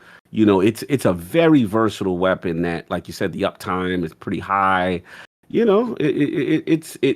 think it's something they're going to continue to look at, but I'm not convinced this is the end all be all to fix breach kind of thing. That's where I'm at. Fair. Pretty straightforward one next. Machine guns, 20% in PvE. That's it, baby. Cog, what's up? Yes, If you're yes. listening to this in audio, Cog is doing the happy dance right now. What's up, sir? What are you looking forward to using? I got some. Let's talk about the 450s. I haven't used 450s in a while, so I'm thinking about that commemoration from the raid. With those reconstruction perks going on. Yeah. You know what I'm saying? I'm thinking about good old Thunderlord, baby. We need some Thunderlord, Yes, man. I miss it.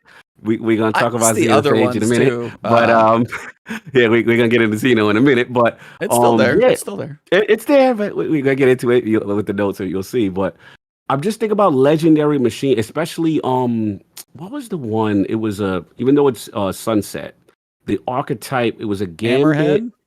Hammerhead? It was a Gambit. Oh, 22 or 21% delirium or something like that. Right, but what archetype was that? Oh, that's like a 900. It was crazy fast. 900. I want to see how the different archetypes do. With the 900s. I'm sitting on some really sick rolls from Beyond Light. The ones that look orange. I mean, that was kind of blue and the Beyond orangey. Yep. Yeah. The Beyond You're Light talking about the weapons. ones that feather the shots everywhere. They don't feel as chunky. Yeah, I'm almost like a flamethrower. Yeah, but it's not accurate. God, those are annoying. Yeah, I have much those rather are have not the slower that I can at least point in the right direction. Yeah, but I'm curious, and the one I'm really curious is I think it's the high impact frame. What was the 360s? I forgot which ones those are, but I want to see how the different Swarm archetypes is pretty play. slow. I know. I forget what it is. Swarm is in that. I think it's in that archetype. Yeah. I'm curious to see which archetype comes out on top, or if it's just the high damage. I mean the ones the 450s end up kind of ruling. I want to know which one of the archetypes going to rule with this. That's what I'm curious. Well, What's the legendary? All it does is change the damage across the board, right? So it'll probably just be the exact same ones that are dominating now. Will continue to dominate. They'll just do more damage. Right? Yeah. It's just this thing it's just one of those where we joke about Bungie's shifting the meta on their terms and when they want to, because how long have machine guns been asked for? Oh God. A couple years now, and be like, oh, here's your 20%, and be like, we all know we've needed this. 30% on rocket launchers, or after 3 years later, it's you guys are doing this when you want to, because we all know it's been there. So that's just one of those very intentional, here's a new meta because we want you to have it type thing. Yes, agreed. Scout rifles and hand I want to see what you guys think. Scout rifles and hand cannons felt weaker than they like in PvE, in hard PvE content for a while. Increased damage versus miners by 15%. Thoughts? Ooh, seems fair. Is it? I'm cool with this. Would you want it on others besides miners, or is it just the red bars you think it sucks on? I really don't think it needs it, because the expectation when you're shooting a major or boss is that you're not going to kill it one hit, no matter what weapon you're using. Oh, of course not. Unless you have a special weapon that's super optimized. But the problem with scout rifles and hand cannons is having to shoot something twice with a hand cannon is way more time than it takes for an SMG to shoot something or whatever. I think if this gets you over the threshold to where you're one tapping acolytes and some of the weaker knights and stuff, that'd be awesome. I'm thinking about Vandals. Yeah, what 180s. I want to know what's going on, because I'm some of those 180s I have are really, really good rolls, and it's just frustrating just going in and the red bar is still standing after you shoot it 2 or 3 times. I mean, what about you, PattyCakes?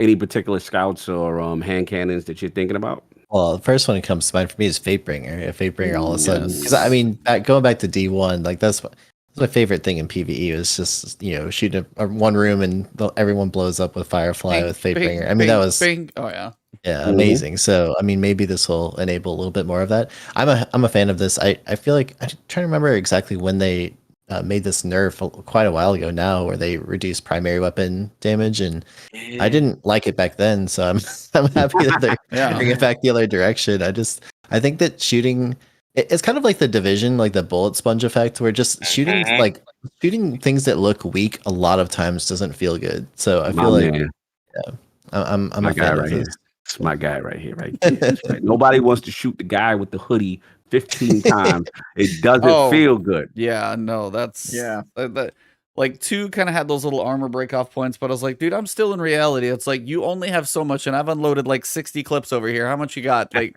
this has got to stop. So no, I completely get that one. No doubt. Yeah. Any scouts and hand cannons for you, E? That I mean, he mentioned like Fatebringer does sound like a decent one. I have like the roll for Fatebringer. I got it just normally, thank God for luck. But I mean, just things like, you know, plucking away, let Night Watch with stuff a little far away. Things like a couple scouts that I've got a good roll or 2 on. Those are just going to feel a bit better when you're going through pretty much anything. So overall, I would say just kind of pull out and check with some. But I mean, every so often when like this was a season for scout rifles and now they're not going to be there. Like scout rifles and hand cannons. Hey, we buffed them. You're not going to need them next season for any champions, but you know, it's fine. We'll get back to that later. So for now, yeah, just nice to know that they'll be good. This is a mouthful and a half, and it's the one on fusion rifles. It's a big boy. They are getting a massive change. They said they've been indirectly benefited from the mid-season 14 shotgun nerf, but they want to make the subfamilies of fusion rifles different. So they said they've evaluated some other options. They said they wanted to try like giving projectiles travel time.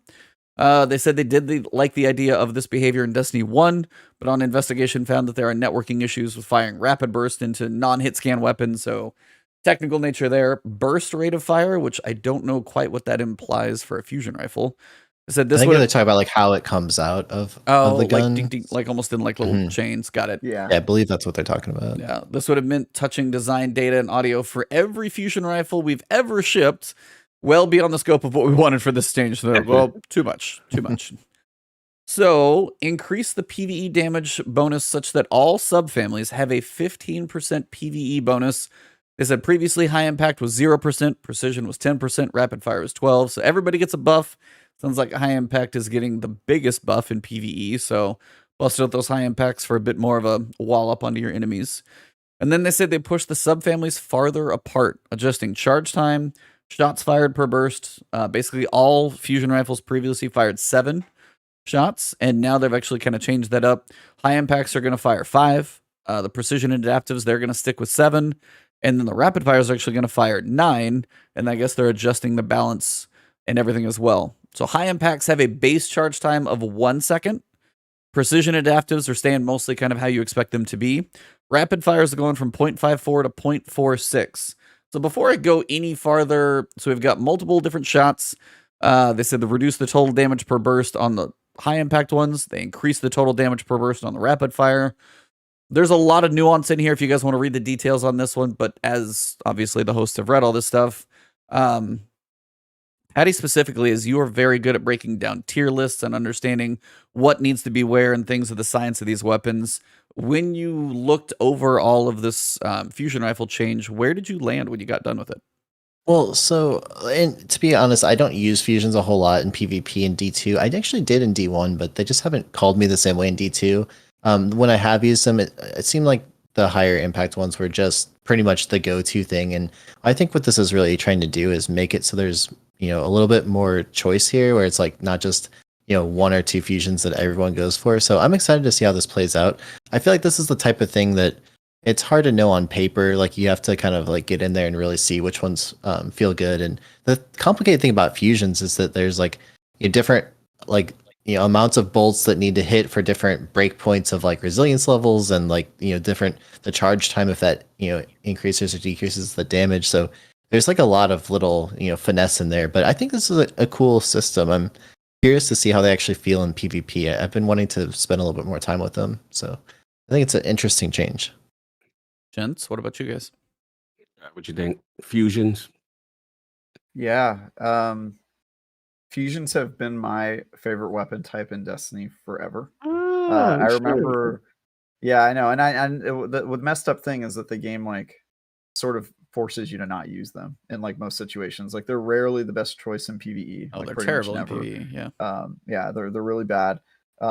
Except for Telesto.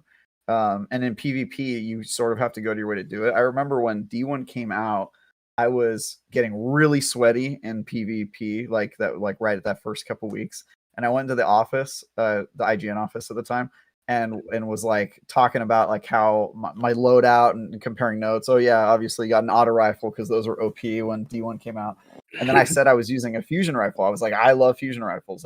All my loadout has that. And one guy looked at me and he was just like, why? Like, why would you ever do that? And we had this really long discussion, and he sort of convinced me. Obviously, he was right, but it was like fusion rifles are just shotguns that you have to like prepare earlier and like do a charge time, and you sort of have to be like yeah, they do more damage and are more accurate, but you sort of have to have like precognition to use them like to super effective. Why would you do that when you could just shoot somebody with a shotgun in the face and they die right away? And I don't think Destiny has ever really gotten past that logic. Like that's kind of true. It's like, why would you ever use a fusion rifle? But there's some certain situations where you could use it, but you sort of have to build your whole PvP build around it, like backing up and getting that shot off before you get, aped by somebody. And I've sort of given in to just using shotguns because it's the meta and it's been the meta forever.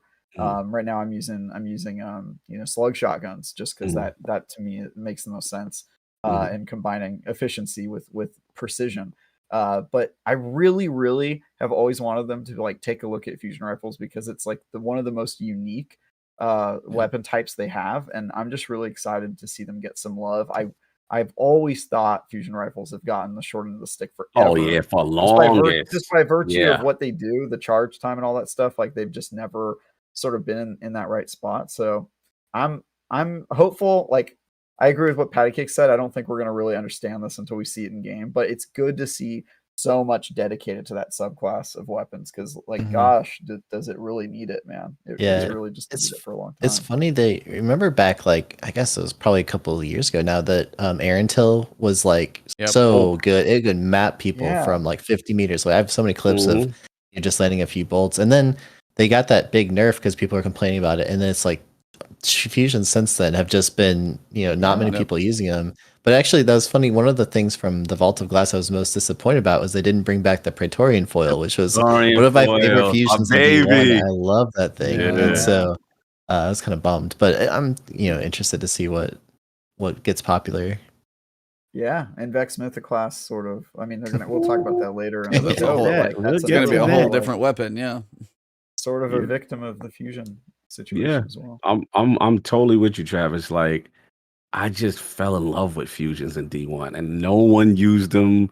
And I remember getting Plan C, and just going crazy. And I was really effective with it. I used it more in counterplay. Keeps. I was to be honest, I've never been until Fellwinter came out. I've never been historically a good shotgun ape. For whatever reason, when I go up and rush, it don't finish the kill. I just my technique was bad. Whatever I was doing, it just didn't work. I always felt I got one hit killed, but I could never do that to anyone. So I fell in love with fusions because my backpedal game, when I see the apes, and then I voop them and get them out. And like you said, I would kind of have to pre-plan. It's that cognitive pre-planning. All right, charging up before the corner, whatever, just anticipation kind of thing. So like, Patty said, Arantil was my baby for a while. Everybody knew that God roll. I was lacing with it, man. I really enjoyed it. So to see, and in PvE, I love them too. I mean, when Loaded Question was in its hay, obviously now we got Plug and we got Null Composure.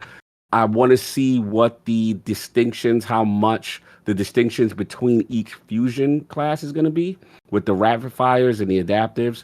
That's going to be interesting to me. But shout out to Sinister, Lord of Wolves. I'm different, bro. I always use the anti-meta, and he knows I'm good with Lord of Wolves. Nobody used that gun before. Now they use it a little bit now. But anyway, back on point. Fusions excite me. I'm glad they are getting attention and detail. This is long overdue. Remember, Trav, I can remember in D1, you could go, like, I think they went a whole year of TWABs and never a mention when it came to sandbox updates of, like, they act like the class didn't even exist. Like everybody else is, we're getting 10%. We're getting 5. We're getting another 0.04% on auto rifles. Yeah, and I'm like, yo, fusions are in the game, Bungie. Can you at least address this stepchild of a class weapon class that you don't want to talk about? The only time fusions get mentioned is when one of the exotic fusions breaks the game. Oh, Telesto. Merciless, Telesto. Yes. How long do you week, think? like, What's the over under on days until Telesto's basically turned off because it broke the game? What do you guys think? I will say this, Eve. But I mean, you could make it because they're not sunsetting, and so they could make it a 0% damage, and it would still have a roll for breaking things. So I don't think there's a fix there. To E's defense, one thing going for him for exotic sunsetting, which he wants, is Telesto. Oh yeah, they would love to get rid of that. That's one thing Bungie would love to get rid of. Can we turn that gun off, please? It just nerf doesn't exist anymore. Oh yeah, they can just nerf it to the ground, but yeah. Mm-hmm. Even if it did 0 damage, though, you could still use it to break things. So Somebody's there's really no way out of it. Somebody's like, Telesto's going to one-shot champions day 1 next season and be like, Mm-hmm. it's going to be an interesting one. Yeah. Also, due to all of these changes, there's quite a few perks that had to change on account of the way they changed the functionality of the weapons. They said backup plan. They removed the +1 to 100 stat charge time, and they adjusted the charge time multiplier. Basically, charge time and impact, which is their damage, are linked when it comes to fusion rifles. So when one thing is affected, it changes the others. So they had to kind of go through and adjust perks. You have liquid coils and accelerated coils. One hits harder, one charges faster. They had to adjust what it affected as its only charge time as opposed to charge and impact. So they went through and adjusted quite a bit of these. There's a bit of detail on the adept charge time mod. Does anybody even know much on that adept charge time mod? Because I'm going to be talking pretty cluelessly on that one. Yeah, I never even got one, so I'm deferring to Patty. Patty, I have it. I don't think I've ever used it on anything, but I do own it. So hey, you're better than us. Because why would you worry about the mods for an irrelevant class of weapons? And I mean, there's not a whole lot you can. This Plug One and Exile's Curse, I think, are probably the only two that you can even put it on right now. So it's just not a class of weapons I've really put much time into in the first place. But it'll be interesting to see. I mean, like you said, I think that the way that the damage scales with the charge time is really interesting, and I think that's kind of the whole goal of this, is to balance it out so that there's not such a one clear archetype that's the best. So it'll be interesting to see which ones become popular. Mm-hmm. Especially the next point, E. I'm very curious about this whole masterwork part, the charge time. Oh yeah, so they said a note on the charge time masterwork itself. Fusion rifle's damage is determined by its charge time stat, similar to how most other weapons' damage is determined by their rate of fire. Masterworks can only increase weapon stats for performance reasons, so it's not possible to change how charge time maps onto damage without big changes to how the charge time stat works. So they're investigated doing this by making the Masterworks a perk, but that would cause fusion rifles to exceed the perk budget, resulting in bad things happening. Remember, this is the technical limitation that engine hopefully ever, maybe, probably not. With the fusion rifle rework, we feel that this masterwork is more viable. It now rarely reduces bolts to kill, so may feel not.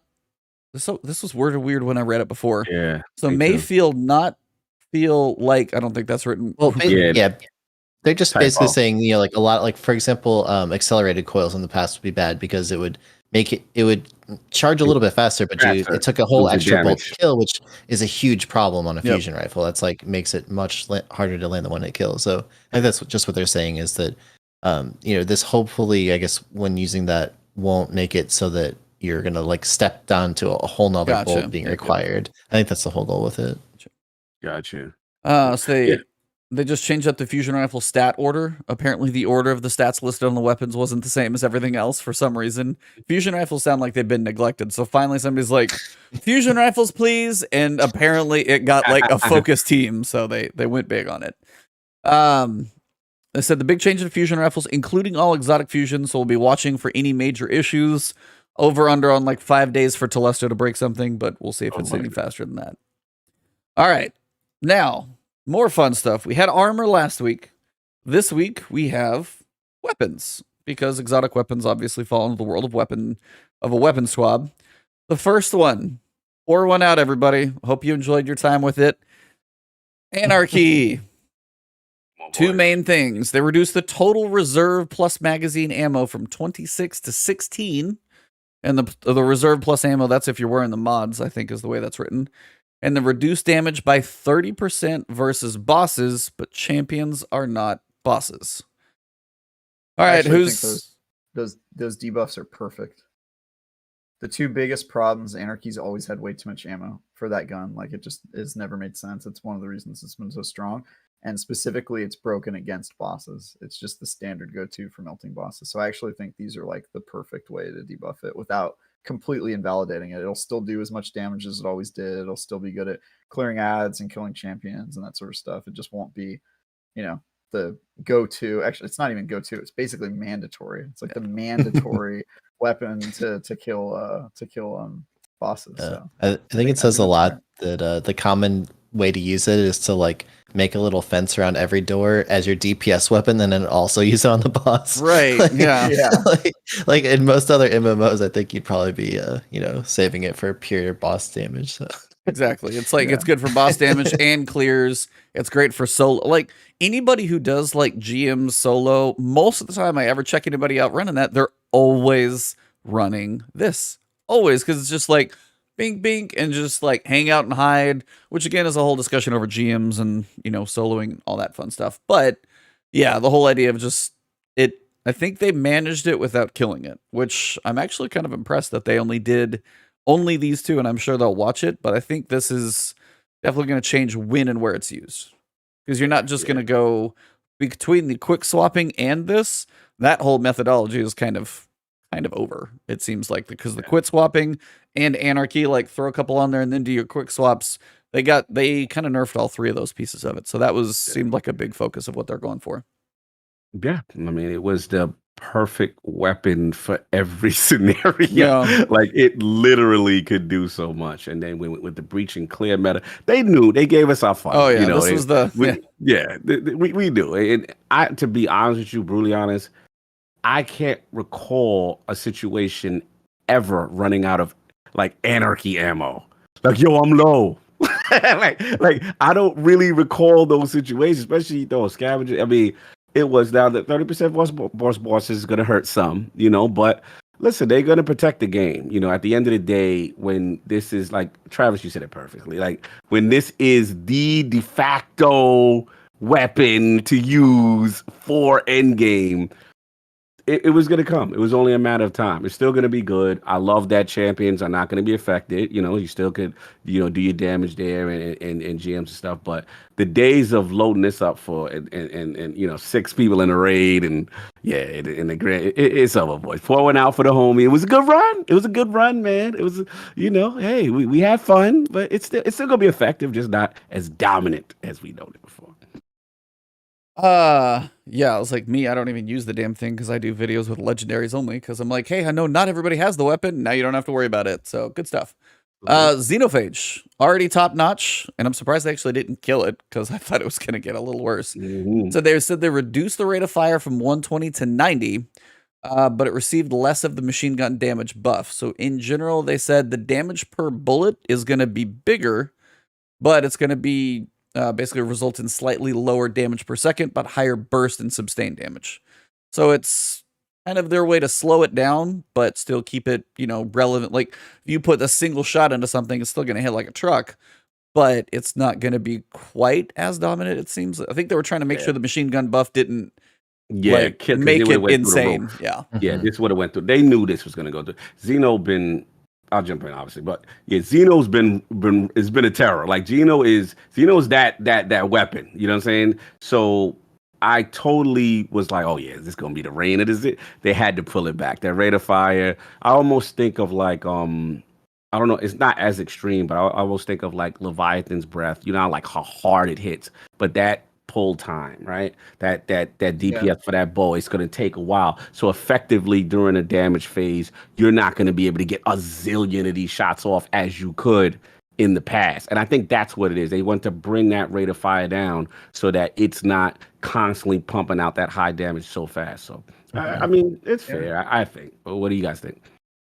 Yeah, I think Xeno's the reason that you don't see really sniper boss DPS anymore. Like, why would you?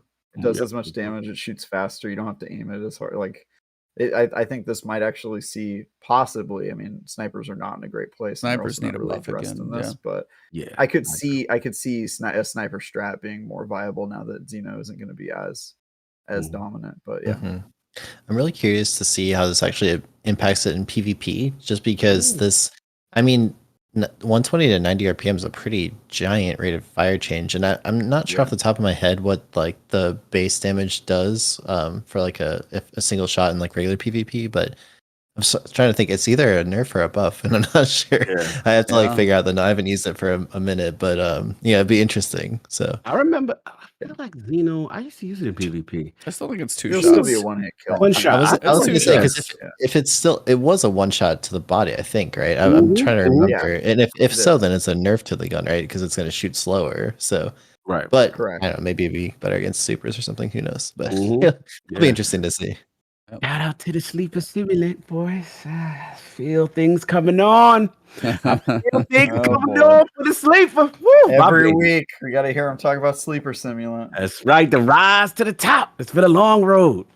It's a great gun. It's like the only gun that's ever been a fusion rifle that's been like an essential part of the meta for a while. But yeah. Fighting Lion, they mentioned, has been fun but not dominant in PvP, so we weren't worried about impacting the infinite ammo there. However, enabling fast, unlimited grenade spamming was going to be a problem in PvP. So basically, they said it's taking its ammo from a lot to infinite. So it actually is still going to have infinite ammo. Receive the same changes as other grenade launchers that we mentioned above. They said to reduce the base reload stat to 0, meaning it will reload very, very slowly. But they now increases reload speed to its previous level on damaging multiple enemies with one grenade. So kind of the perk that it has, you'll know, is kind of be back there pretty quick. We'll be keeping an eye on this one. You shouldn't be manually reloading, basically, Fighting Lion as it is. But it will be getting infinite ammo. So if you take Fighting Lion in PvP, well, you got to avoid grenade launcher just going ham forever. So it will be interesting if that one gets to be a little bit of fun. Vex, Mythoclast. The first line tells it all. I don't even know if I need to read the rest of them. PvE damage bonus of 40%. 40. They said they were. I got mine. They said we were. Oh, you got it? Damn, nice. Oh yeah, man. I'm ready. Yo, Sin, we gonna get that catalyst tonight. Let's go, baby. Woo! Continue. I got the catalyst already. I'm ready to go. I helped Fallout make that catalyst video, but I don't even have the damn gun. So you guys have fun. Sorry, buddy. Yeah, I got it that first week, and I got the catalyst as soon as I got the gun. So I found it. I used it in PvE, and I was like, "Wow, this isn't that good." And then I used it in PvP, and I was like, "Wow, this is worse." Nope. Put it in the vault. Quick question: what is the steps? Quick question, Trav. What is the steps in vault? You got it. Is it like really it's in tedious? vault? It's you gotta go do the Vault of Glass, and then you have to find certain and plates do and these stand little, on puzzles them. of shooting oracles, and Mhm. it is pretty.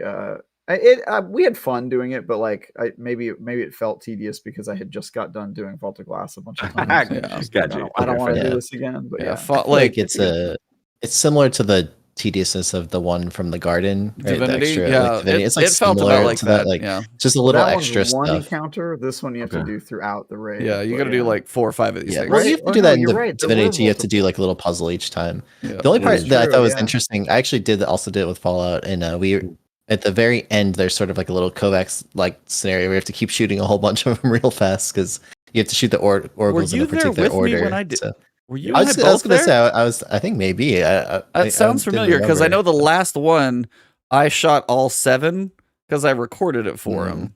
Gotcha. So actually, yeah, we just did a run recently, so I'm not sure. But, it was when he made the video a long time ago. I was helping him with that, but maybe that was for his own account or something. But yeah, it was. It's interesting. It's not like I wouldn't say it's hard, but it's just it's tedious doing it after each thing. But you only got to do it once. It's not a big deal. It's not that bad. Just go watch a video just to get an idea what you're getting into. But it's really not too bad. It's gonna be worth it now, probably for sure. Yes. Read the good word. Continue about that. Range stat increased to near best in class for high impact auto rifles. So more range, increased stability. The rework the catalyst to grant stability and damage after a kill. What does it do right now? So it gives you the catalyst gives you stacks of stability on each kill. So how the effect works where you get like up to 6 stacks and you can convert it into the LFR mode instead. So basically each time I think it gives you additional stacks of stability. So it's only like it's going to get damage now too, which is damage as well. interesting. Damage in the LFR mode, or how does that work? I don't know if this is in. I don't know if this is in place of the stacks, where if it's like just after a kill, like it's like a rampage type thing, or how I don't know how this is going to work. It'll be feels interesting. like a rampage thing because catalyst to grant stability and damage after a kill. Mhm. As far as I know, right now it's based on the number of stacks that you have of the thing. So it'll be interesting to see if that's still the case. They didn't really make this super clear. Honestly, the biggest perk that we're getting, the biggest buff, is the last one. No longer loses overcharge stacks on Stow. That's crazy. Because that was the main thing that made that weapon like not good to use, especially in PvP, man. Like you have to switch weapons all the time, and that made it so that you have to stick to it and switch to the mode. And it didn't do enough damage in PvE to be worth all those kills you got to get before you can charge it up, especially since you can't change in between. You just had to like stick that's huge. to it. It was awful, and I was just like, why? Like, is it really that hard to add like 1 kilobyte of memory dedicated to remembering? Save this info. Like, all they got to do is all they got to do. I know the armchair developer, but still, it's like it vexed me. Somebody clip that face right there. I'm excited. I think this is the first gun I'm going to try this the new season. I really think this is literally addressing every problem I had with the Vex. It had really crappy range, and it was a type of auto rifle archetype that would typically have good range, right? It's like the hard hitting long range ones. So that's improving it. The stability felt terrible, and it was just jumping all over the place. I imagine for controllers even worse. It was bad on mouse and keyboard. So awful. So like that's another huge thing. I thought the catalyst was dumb. Like it didn't make any sense because you would get stacks of the thing and it would get more stable, but then you wanted to use the LFR mode, so then you'd lose all of your stacks as soon as it just was like a weird thing. And then a cycle of irritation. Exactly. And then this LFR charge time is a huge reduction. 533. I hadn't got there. That makes it from like kind of a meme thing to like 533 is like one of the faster fusion rifle charges. Like that's not so bad. So I think this thing could get like really, really powerful with all these changes. Yes, and the base rate of fire also increased, right? The 390. So it's going to be like probably the fastest killing 360 archetype of auto rifle. So and I don't know if they'll also change the base damage to like match, to change that a little bit, or if it'll keep like the 360 damage profile while shooting at 390. I don't know. We'll see. But with the damage 40%, really good all of a sudden. This is the meta. Apparently, I gotta run Vault more now. Apparently. Yeah, time to get in that vault, y'all. I'm so glad I got it. It reminds me of when Xeno first came out and was garbage. And everybody was 50% buff, and you're like, really? I'm like, oh, like this, and then the dual purpose, like that linear fusion switch. This is gonna be ridiculous. I cannot wait. I'm going to get that catalyst. Somebody check out the video just so you can see that Cog is gonna smile through his ears. Just. Oh yeah. You know how I get with buffs. You know how I get. I know. If Sleeper was listed, you'd be not safe for work right now. So it'd be fine. I wonder how 1,000 Voices is going to work with the fusion rifle changes. Good point. Separate conversation. I was actually wondering because I was doing a breakdown on all the champions. Because you've got Vex that's going to be a unstoppable, but I'm like, how is it going to work as an unstoppable? Is it the auto rifle part that works in one way? Is it the linear you have to use as an unstoppable? And then 1,000 Voices the same way. Is it the first tag that gets the unstoppable? And then the explosion does even more damage? You like one shot I don't know. I'm wondering how fusions work because they are going to be interesting. I'm going to kind of go through these three kind of quick. Merciless. Yeah. They updated the perk for fewer shots per burst, should build up charge rate at the same time, reduce the damage penalty for increasing the charge rate by 40%. Not bad, seems fair. Jotun, they reduced the charge time from 0.82 to 0.78. It's 0.04 seconds faster. Slightly reduced the damage per shot. Seems to just make it fire a little quicker. Bastion, I know Merciless is going to be, or not Merciless. Mercules going to be sad about this one. Oh yeah. This is like this is like his baby. baby. This is baby. I know people are bashing. Reduce damage by 15%, increase the spread angle by 10%, but they did increase the PvE damage by 25%, kind of an overall increase of about 10% on this one. Basically, it was just kind of the fact that it can break a Titan's tower shield and then kill them with one shot this needed to happen, man. It was so cheesy. Yeah. I'm only sad that I never got the infamous triple kill with like, one burst. Like, bam, bam, bam. Oh man, that'd be hard to do. Never pulled it off. I guess I have a couple more days to try. Yeah, not too many of those. It won't quite one. Yeah, it's like it won't quite one kill Guardian. And then Sweet Business is going to be beast. It's going to be beast though. And remember, it still has that. They just gave it that unstoppable intrinsic thing perk with it, and on top of the fusion mod, and on top of PvE damage increased by 25%. That's strong in PvE. PvP not so much, but PvE is gonna be good. Continue, sorry. Sweet Business, basically they just had to change for the primary ammo, so it now refills the magazine on picking up special or heavy instead of primary. Basically had to change it because they had to. You got your Sweet Business chat going? You ready? You ready, chat? I think that's going to be a game changer. It's already kind of making a comeback, and with the infinite ammo thing, oh my god. Yeah, if you could fire that thing, especially with Rally Barricade, Actium War Rig, just oh god. 6 Titans, 6 Rally Barricades, all 6. Sweet Business. It's just a spray of it's just like a tracer rounds in a movie or something. It's just constant with bullets. The boots, the auto reload, god. Yeah. Disgusting. It's gonna be delicious.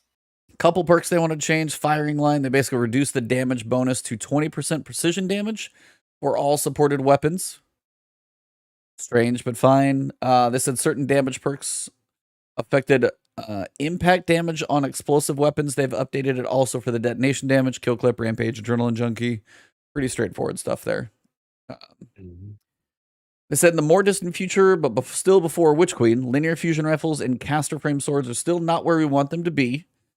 So expect some tweaks there. The caster frame swords, I've toyed around with those in like a Master Lost Sector, and I got through it. Wasn't the best though. Linear fusions though, I will say I was just like, hey, as a meme, I'm gonna do a couple videos. I'm like, if I can get through this with a linear fusion rifle on master difficulty, you guys can probably do this with any of your other tools that are likely better. I'm sitting there just getting like a couple crits from across the map. I'm like, they're not so bad. They're not amazing, but like depending off if that's just what you're going to use, they're not as bad as I thought. So they're okay. If they get another buff, they definitely could be something to think about. They're also looking at underused exotics. They'll take a pass at some of them like Arbalist, Soros Regime, Cryosthesia, Malfeasance, and more. The weapon exotics are again going to be on the table to hopefully be getting some buffs. If you have issues with spamming high rate of fire semi-automatic weapons as fast as possible, we've got something for you. What do you guys read into that line? High rate of fire. Like a full auto mod or something. Like, they've talked about different mods that they might be adding to like armor mods and stuff. Like doesn't like a quick draw one, or I don't know, the different things that they have hinted at. So that makes me think that there's potentially some like armor setup with it. That I don't know. I feel like this is leading us to something that they're going to talk about somewhat soon, but we'll see. Yeah. They said priming a target and quickly swapping for a cleanup is easier than we'd like. We're looking at options for building towards faster swap speeds. We've got a step for hitting both of these coming. So they've got some stuff they're working on. That one kind of worries me because that is kind of a really important part of just like playing Destiny in general. PvP in general, the prime is super fun to have to wait for a reload or have to wait for you to switch weapons. So the idea of like making it harder to do that, like. Well, it's interesting because the biggest hit to that was fixing the quick draw glitch, right? You can do it instantaneously with that, and it's not really that hard to pull off. So it's like the fact that you can, I don't know. Well, it'll be interesting to see if it's weird that they're kind of like taking it away as a glitch, but making you build into it maybe. So I don't know. This is like that time they said they were increasing reload times across the board, and I was like, oh, so they want us to spend more time waiting to play the game. Like that's like saying, oh, I'm going to increase load times into new areas. Like we are adding a 15-second buff to load times. It's like, why? Like who does that help? Just make everybody faster. I like Doom. Like Doom was perfect for me. Doom and Doom Eternal. Like there's no reloading of any weapons. Like that's how all games should be. But anyway, they said they also previously talked about wanting legendary weapons to have more identity based on their source and expect to ship a new system for this in or close to Witch Queen. In Season 15, we tweaked exotic primary weapons to generate ammo faster through ammo finder mods, and have another change planned to make them more enticing in hard PvE content. Again, these exotic primaries, they're really a focus for them right now. Oh, yeah. That's all we've got for weapon changes for now. We're looking forward to seeing how the PvE and PvP metas shape up. So overall, lots of weapon changes coming. Basically, jump in, new sandbox. If you got a Vex, you may be in love. We'll just have to see how that one plays out. Cog will have to sometime wipe that smile off his face, but not right now because it's plastered there. But even more guns. They said most of everything, Season of the Redacted, everything's going to happen on the 24th. We talked about this, and they just keep we don't know squat. But we do have the Ocesaurus. Yeah. Pretty much. But we do have the new ritual weapon. It is going to be a rocket launcher with explosive light. Anybody want to remind chat what explosive light is? Because I'm blanking, actually. When you collect orbs, it does more damage, right? Wasn't it Wendigo, I think, was Wendigo. the one? Yes, yeah. that's right. As is the custom, you can collect a Gambit Crucible Vanguard and then get your ornaments later on. Actually, there's a pretty cool look to it, though. I like it. I like the look. Really cool. Aesthetically, yeah, I like it. Yeah, the front of that barrel looks pretty sweet. Now, they also said they're adding 3 weapons as post-game awards for completing Strikes, Gambit, and Crucible. So you've got what looks to be like a Gambit Sniper, maybe a Crucible, Suros. What is that? Maybe an auto? I think it's the Scout Rifle, though, isn't Scout it? is from It looks EWZ or EAZ, right? Yeah, Isn't that's what I was. I used to like that Scout. Yeah, what was the name of that one? What's the name of it? Kind of reminds me of No Land Beyond. Just by the look. I used to like that Scout. That was I a did decent too, vanilla yeah. Scout. And that was one of my favorite Devon. scouts in Vanilla Destiny 2. Yes. I used to really like that thing. Scout. It's from Devon. It was good at the time. I can't remember the name of it right now. And then what also looks like a little baby sidearm on the end. Mm-hmm. I think the one that I saw looks like a 600. I'm hoping that auto is kind of something like, remember like the Galliard? That was, yes. I was thinking the Galliard. The Galliard was so good. I love that. And I grinded so hard to get that from Black Armory. Never got a good roll, but that thing was so good, even just with a bad roll. So PattyCakes, I'm with you, bro. Yeah, I had that Galliard too. It was good, man. 600. Yeah, those weapons were hard to find. The weapons I missed from that was that one and the hand cannon that could roll, kill, the Rampage, kill, clip one. Yep. Those Black Armory weapons were sick, but yeah, that's what that one was. What is it? Kindled Orchid? Kindled Orchid or something? Yeah. Yeah, Galliard. Well, the auto rifle was even harder because that was one that just it didn't have a direct farmable way. It just dropped randomly from those bosses and stuff. So I don't know. I'd actually be pretty excited if they brought that back. I like that gun. Yeah, me too. I think one of the popular ones that I saw on Twitter is the next one. They're giving the Prophecy Dungeon some new purpose because they're putting the Trials of the 6 weapons into the Prophecy Dungeon. Some will be dropping at certain encounters. It's one thing a lot of people have been asking for because it is like of the 9, the whole crazy place that it's at. So now all these weapons that have been sitting out there are coming back. I really never had any of these weapons, so this will be kind of fun to get these back. I'm so excited. I had all of these and I loved them. They're so fun. Yeah, the auto, the sniper was great. The both pulse is really cool. Darkest Before was my favorite pulse back in the day. So I'm really excited for these. I love the aesthetics, and the aesthetic is cool. And it's cool they're coming back with random rolls now too. Because like for example, maybe the sniper can get like snapshot, which that's been, that'd be cool. So we I miss Trials of the 9. Trials of the 9 stands unite. It was like if you see Patty in a long range map, leave the game. By the way, just don't watch this guy sniping. You won't even see him. Your head will just be gone. But it is nice to see these weapons that a lot of people never even got to see. Aesthetics always been very cool. It's very fitting they're going in there. It's been a pretty easy ad. On top of all these weapons, we're updating the world loot pool with some fresh drops. Here's some new weapons. You guys are looking at those. The only one that I specifically recognize is the Vice Scout Rifle, and I can't remember the name of it. That one specifically. What else do you guys? I remember that New Monarchy auto. Yeah. Hand cannon, I can't remember. A little baby Vanguard sidearm, coupled to Gambit. It looks like maybe by the These green. must be all the faction weapons they left behind when they left the planet. Seems like it, right? Seems like a lot of faction stuff. Yeah. Mm-hmm. When all 3 factions got destroyed off screen. Did you ever have faction Left rallies or behind that. faction war? Just faction rallies are no longer. Factions are no more. Mm-hmm. I love narratively written out the game. Love it. Yep.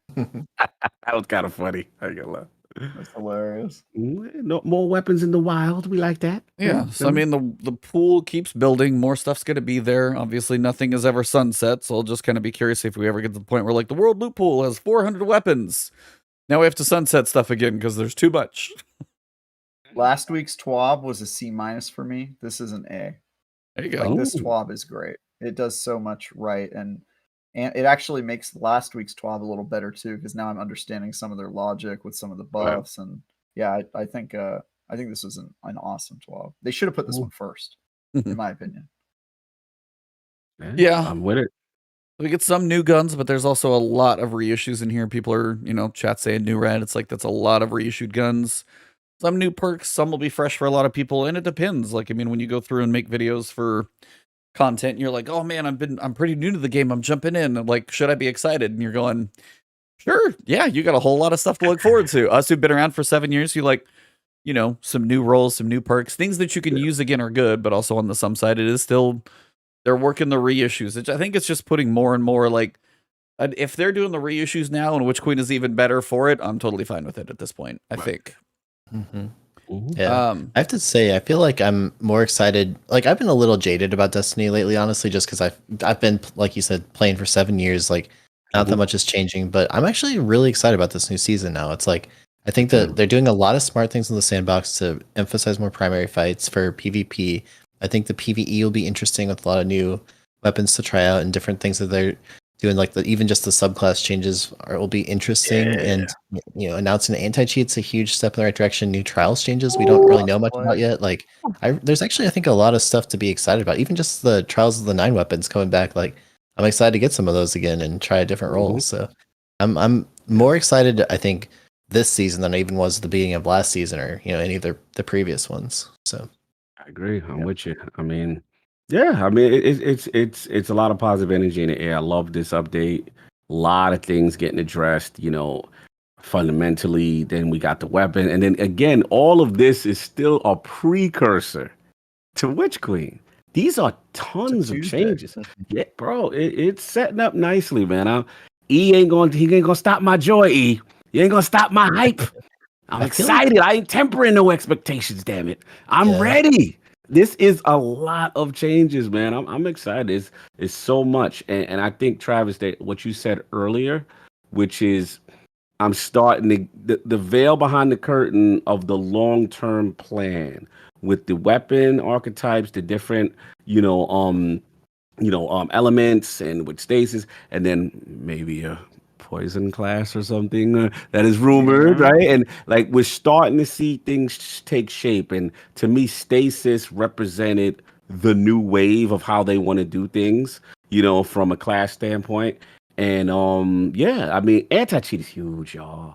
Anti-cheat is huge, y'all. Like these are made. And then I always said, even if the season we know next season is long because Witch Queen is delayed, cross-play is going to be huge with bringing the community together. Like, they're setting up, man. I know that I don't get too crazy, but I'm getting hype again. And I'm like, yo, they might be back, baby. They might be taking King back. Yeah, Bungie tends to bring the heat to you. Like, the season's right before the big expansion comes out. Like, if you think back to Opulence, like, that was a really good season. Yes. The one right before Beyond Light was a fun season. Like, I feel like they tend to save the banger season for the one right before the expansion. So I'm excited. There's one thing about this game.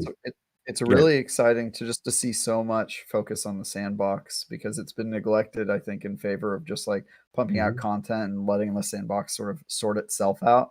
And it seems like they're really doing the opposite now and making some strategic bets. And I mean, there's going to be some stuff that changes and we're going to, people like PattyCakes and I are going to have to like rework our strategies. But, as they say, can't nerf these hands, Bungie. So let's bring it on. I say we will adapt and we'll figure it out. So I got to ask E because I know he's Mr. Temper expectations.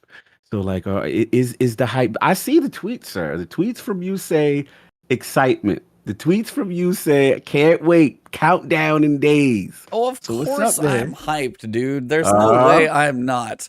All I'm just saying is they even said at the end, because I actually about closed it, but I want to read the end of this so you guys are kind of on the same page here. Because season 15, Witch Queen, this game always has so much potential to everybody. There's always potential that we see something even greater behind what we already have in front of us. I've been worse at that than ever. It's like, my hope for amazing workings of armor and stuff. I'm like, I still don't think I'm ever going to see that. Now, maybe when they describe all the stuff and when they say it's like the 7 years before, when you look at the showcase website, are leading up to where we are getting to right now. It's like the wording that they're using is substantial. Like, it's getting to a point to where like they're doing the hype job.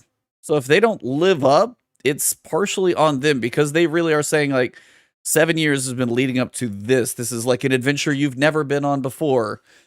I mean, is it just the fact that we're finally going to face Savathun, or is it like, is the game going to be just like crazy changed? And they say 5 more sleeps until the reveal.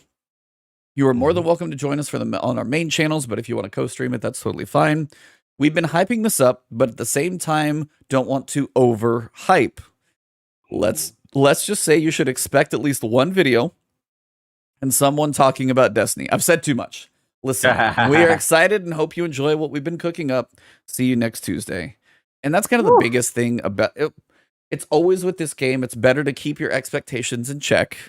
Don't be too overhyped. And then at least be surprised for the positive. I mean, think of Season of the Worthy. That's one of the cooler trailers. Ain't that, bro. Expansion time. You know how they do. When the backs against the wall, they come through sometimes at the lowest. Sometimes you literally just said it yourself. All I'm saying, I have a lot of faith, but I think there's also a lot of weight on Witch Queen, depending on what people want. So they just got to give you some armor. That's what if they give you armor in this complex fashion that you want, then you're going to get what you want. And then you're going to be cheering. You're going to be alongside. See, for me, you give me a dungeon, and cool armor. Yeah, I'll probably lose my mind on it. But it's like, I was like, so that's kind of what I wanted to end on, is like, what are the things, especially Patty, since you're the guest, like season 15, we don't know how long it's going to be, 6-7 months, something like that. But we also know Witch Queen we're going to see something about it on Tuesday.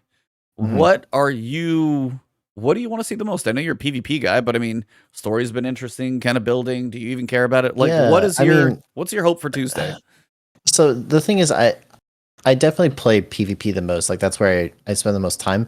But I actually really do enjoy the PvE stuff when there's something new. Like, every season there's a new raid. Like, I will be, raid ready on day one. Like, I do all that stuff. It's more just that I'm not the type of person who wants to run the same raid 100 times. Like, once I've beaten it a number of times, I got my loot from it, then I want to do something, that's a little bit more repeatable. And in other games, like other, ESO, for example, I did get really hard into the MMO side of the game, where you're really playing, all the challenging end game stuff. So if there was more of that in Destiny, I would actually get more into it. But I'm just excited for, to see where they're bringing this. Like we've talked about, I feel like this game has always had so much potential. There's a reason that I cover it on my channel, and I've just been so interested in it for so long. I think that it has so much potential to potentially, lead up to some really cool things, and I'm excited. What about you guys? Tuesday is around the corner. This is our pre-showcase show. Like, what do you guys want to make any crazy predictions? Is there anything you want to be like, we're gonna see this mic drop? What are you two looking for? Yeah. I guess my prediction is it'll be more about Witch Queen than it will be about season 15. I think season 15, all things said and done, will be pretty minor, and I think they might not even really show a lot of it at all on Tuesday. I think because it'll be so close. You don't put out a trailer for a game or something that you could play right now. It's basically going to be like on that day, right? So I think it'll be Witch Queen focused, but I'm sort of in between you and Cog. Like, I definitely am not trying to keep myself in line, but I'm also, there's always that part, Cog, it's like when you're playing like Gears Tactics or XCOM, and you go to shoot at a guy and it says 85% chance, and you start sweating.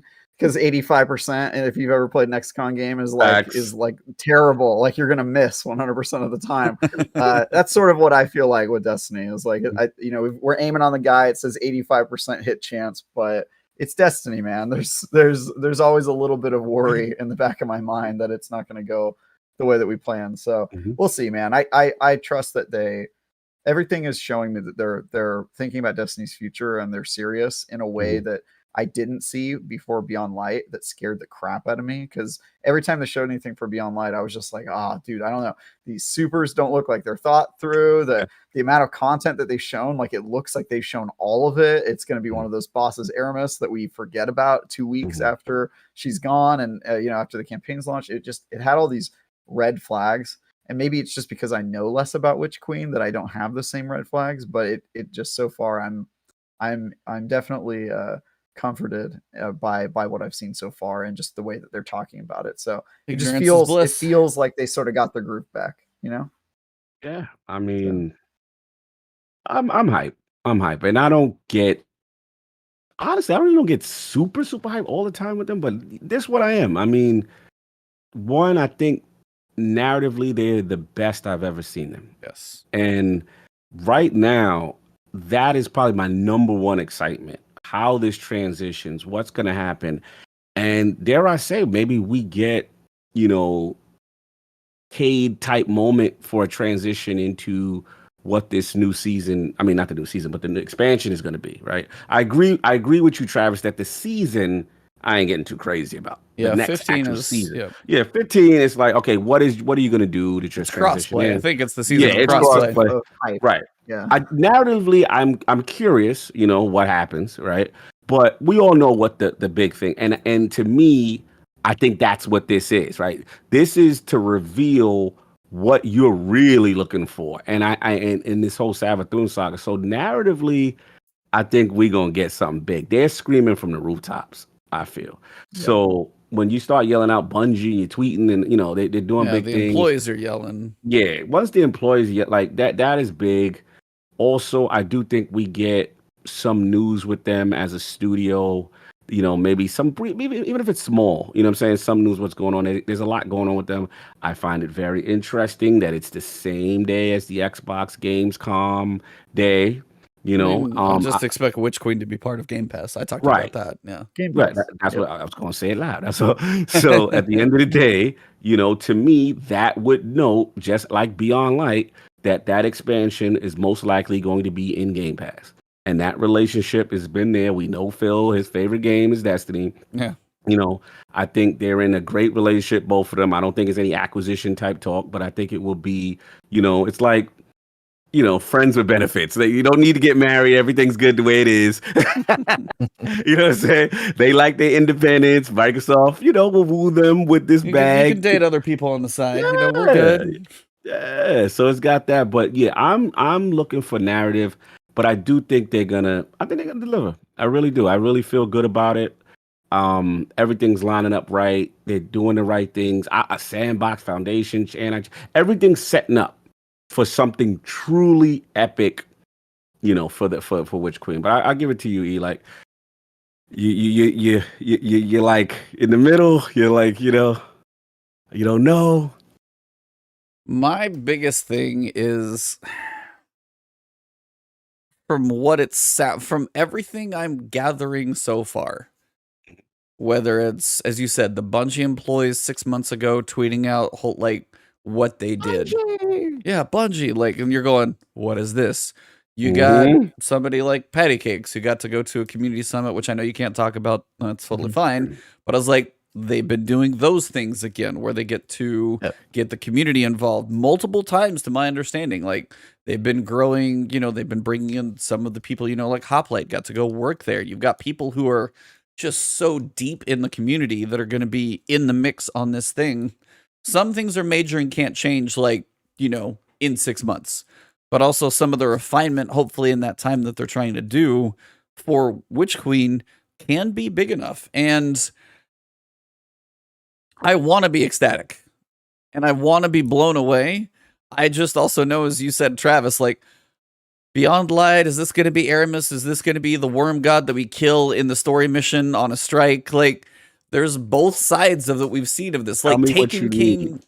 Come into the couch, brother. What do you need? What do you need? So forget about the hurt. Forget about the pain.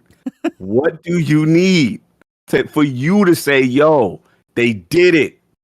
That's what I need to hear from you. I mean, I think either Travis has said it before or somebody, like the narrative to keep going. The narrative is huge. As you've said, the narrative is probably in some of the best places it's going, but we can't just kill Savathun. Like, we can't do that in the raid. It's like, what are you going to do for the next year? Like, an ongoing arc? Like, some of the ones that I've noticed, like, for shows, like, you have, like, the little, like, procedurals and stuff like that we get, but the long-going villain in the background who's, like, the deeper thing that you're worried about, the fact that we actually kind of know who Savathun is, and we've been building that up, and she's playing setting up all the dominoes, and playing Puppet Master with Waria and possibly Osiris, and however all that stuff is, we don't know so much. So it's like, I hope it isn't just like, here's everything. I hope it's like this is this year adventure we go on that starts with Witch Queen, and maybe, you know, they kind of take it in that way. But you also know me. I do want armor to matter more. Like, grinding for the same thing, because it needs to at this point. With Transmog especially, once you get a good, like, 3 good stat rolls, you can just infuse forever. You don't need armor to matter. I need armor to matter to me. Because weapons, what we're seeing here, the changes, the archetypes, the perks they're putting in, they are keeping weapons interesting enough. I'm kind of okay with what those are doing, as long as the exotics kind of keep being interesting. But armor, I need to care about again. And then, of course, I don't want, actually, like, Witch Queen, I don't expect Witch Queen, I want a dungeon. That's the other piece. Okay. There we go. Fair enough. We go. Requests. I like it. I want to care about armor, and I want a dungeon.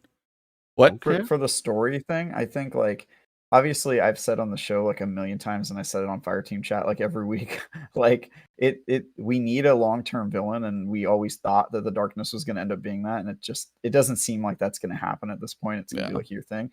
But I always thought, like, you know, guys like Gaul, like, they died at the end of the campaign, and so you kind of forget that they were ever a thing. If at the very least, if they're not going to be a long-term villain who survives and then maybe comes back later, you should kill them at the end of the year. You know what I mean? Like, they should be the villain for 4 seasons, where, like, you're doing that game of chess back and forth, and then their arc ends when you finally defeat them at the end.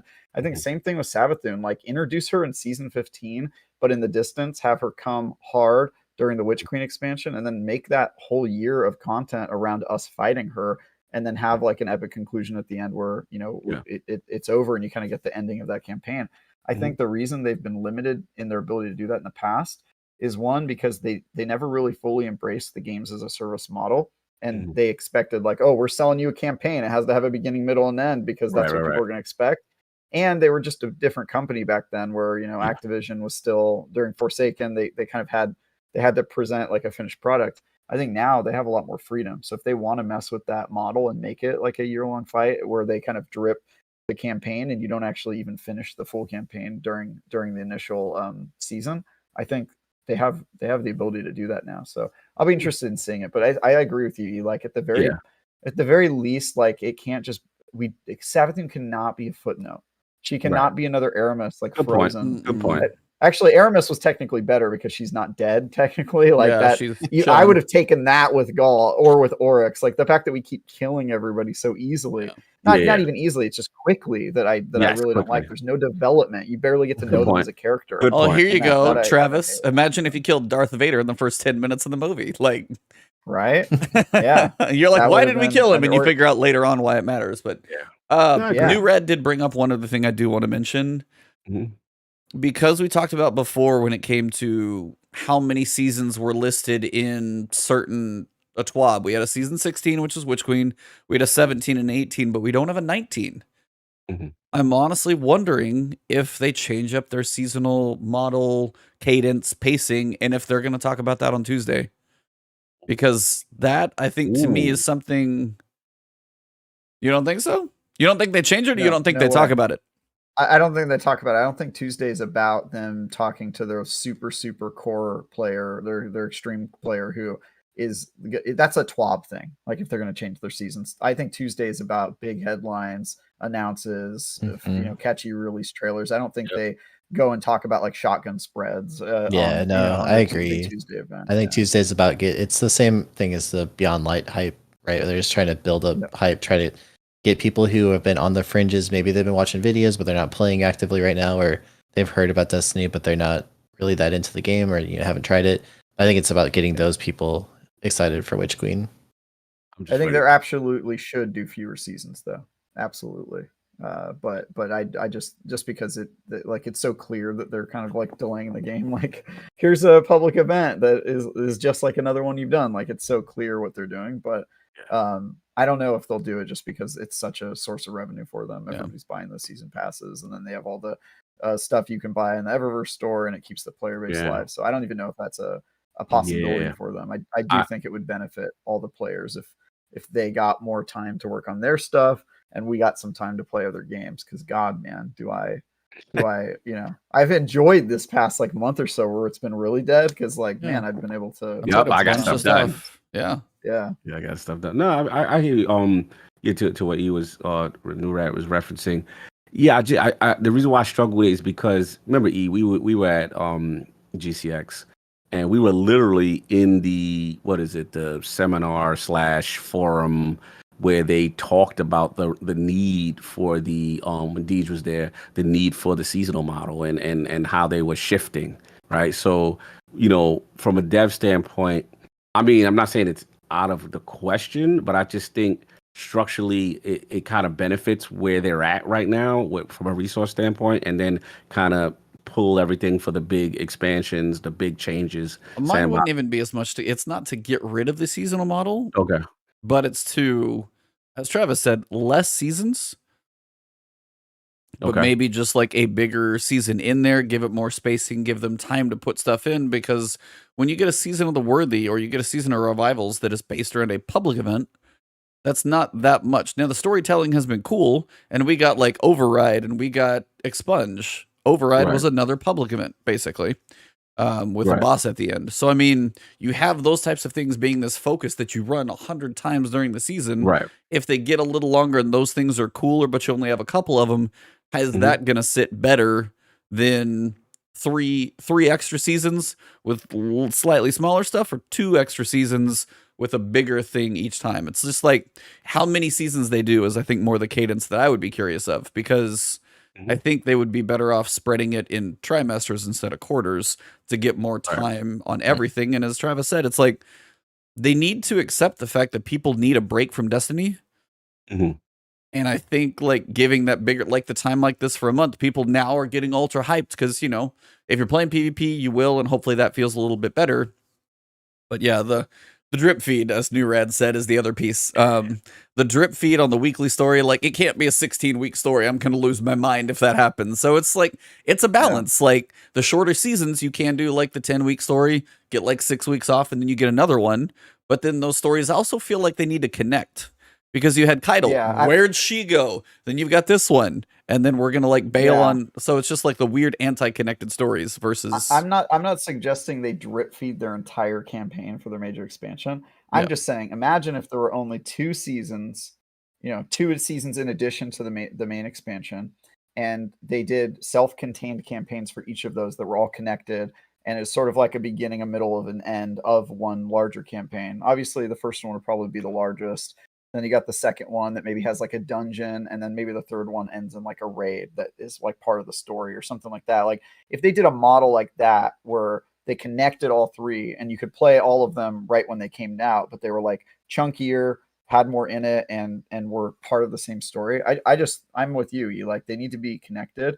And I think that if there was less content, but it was bulkier and they gave it to us in like these big, like, I just want a meal, man. I don't want like one French fry a week at the beginning, and then like Destiny appetizers or soup just served to me for like a full year. Like, it just doesn't feel good in a lot of ways. Which kind of resembles the expansion model a bit. It's right, which is I like the expansion model, which I like too. That's the tough balance. It's like, how can they get how can they get closer to like a baby expansion, basically just like a beefier season that has, more time to develop? Because you say the 6-month cadence. Well, if they get 8 months to work on season 18, by the time we get to that, that's a long chunk of time. But if they're working on if they're working on another one in between that just takes away in multiple places around it. So Yeah. I don't know if they would drop that yet,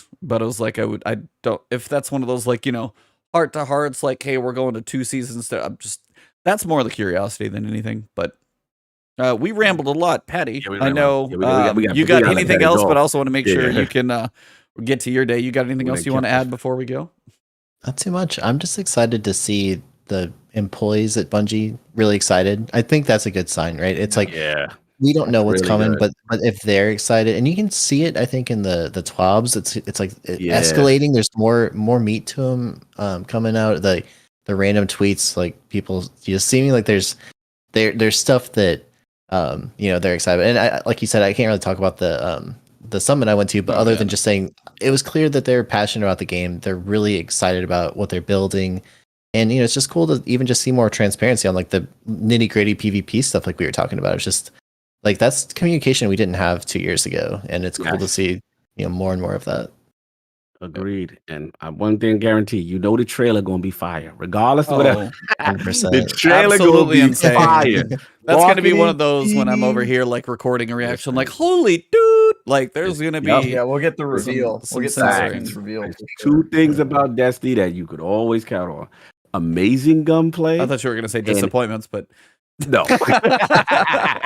And outstanding marketing trailers. It's going to be crazy. I was going to say disappointments in the trailers that follow. Negative Nancy. Nah. No, the trailers are hype. There's like Brand X Music. They do like they did the trailer for Season of the Worthy. The song that they did is in that. And they just and I just found like songs from them. So it's always been their trailers are like almost next to nobody else. They're crazy. Like COD's trailer came out today. I'm like, just wait till Tuesday. You guys got nothing. Like, no. Well, man, Patty, thank you so much for coming on. It was a perfect show to have you on. It has been an absolute pleasure, sir. Thank you for joining us. Thank you for having me. It was really fun chat with you guys. There's a lot to talk about today. Yeah, it was a big one. Sorry, it got a little long, but that's all good. It was fun. At this point, what I want to do is kind of basically clear the air, and the floor is yours to let anybody who listens, finds this, or ever otherwise to say where they can find you. Because I know this is what you do, full-time content and all that fun stuff that you do amongst all those guitars behind you in the background and your instruments and everything. I don't have much time to play those with all the YouTube videos. It's like, I'm busy making Destiny videos. Guitars, you wait. But yeah, the floor is yours. Where can they find you? What are you doing? What are you looking forward to?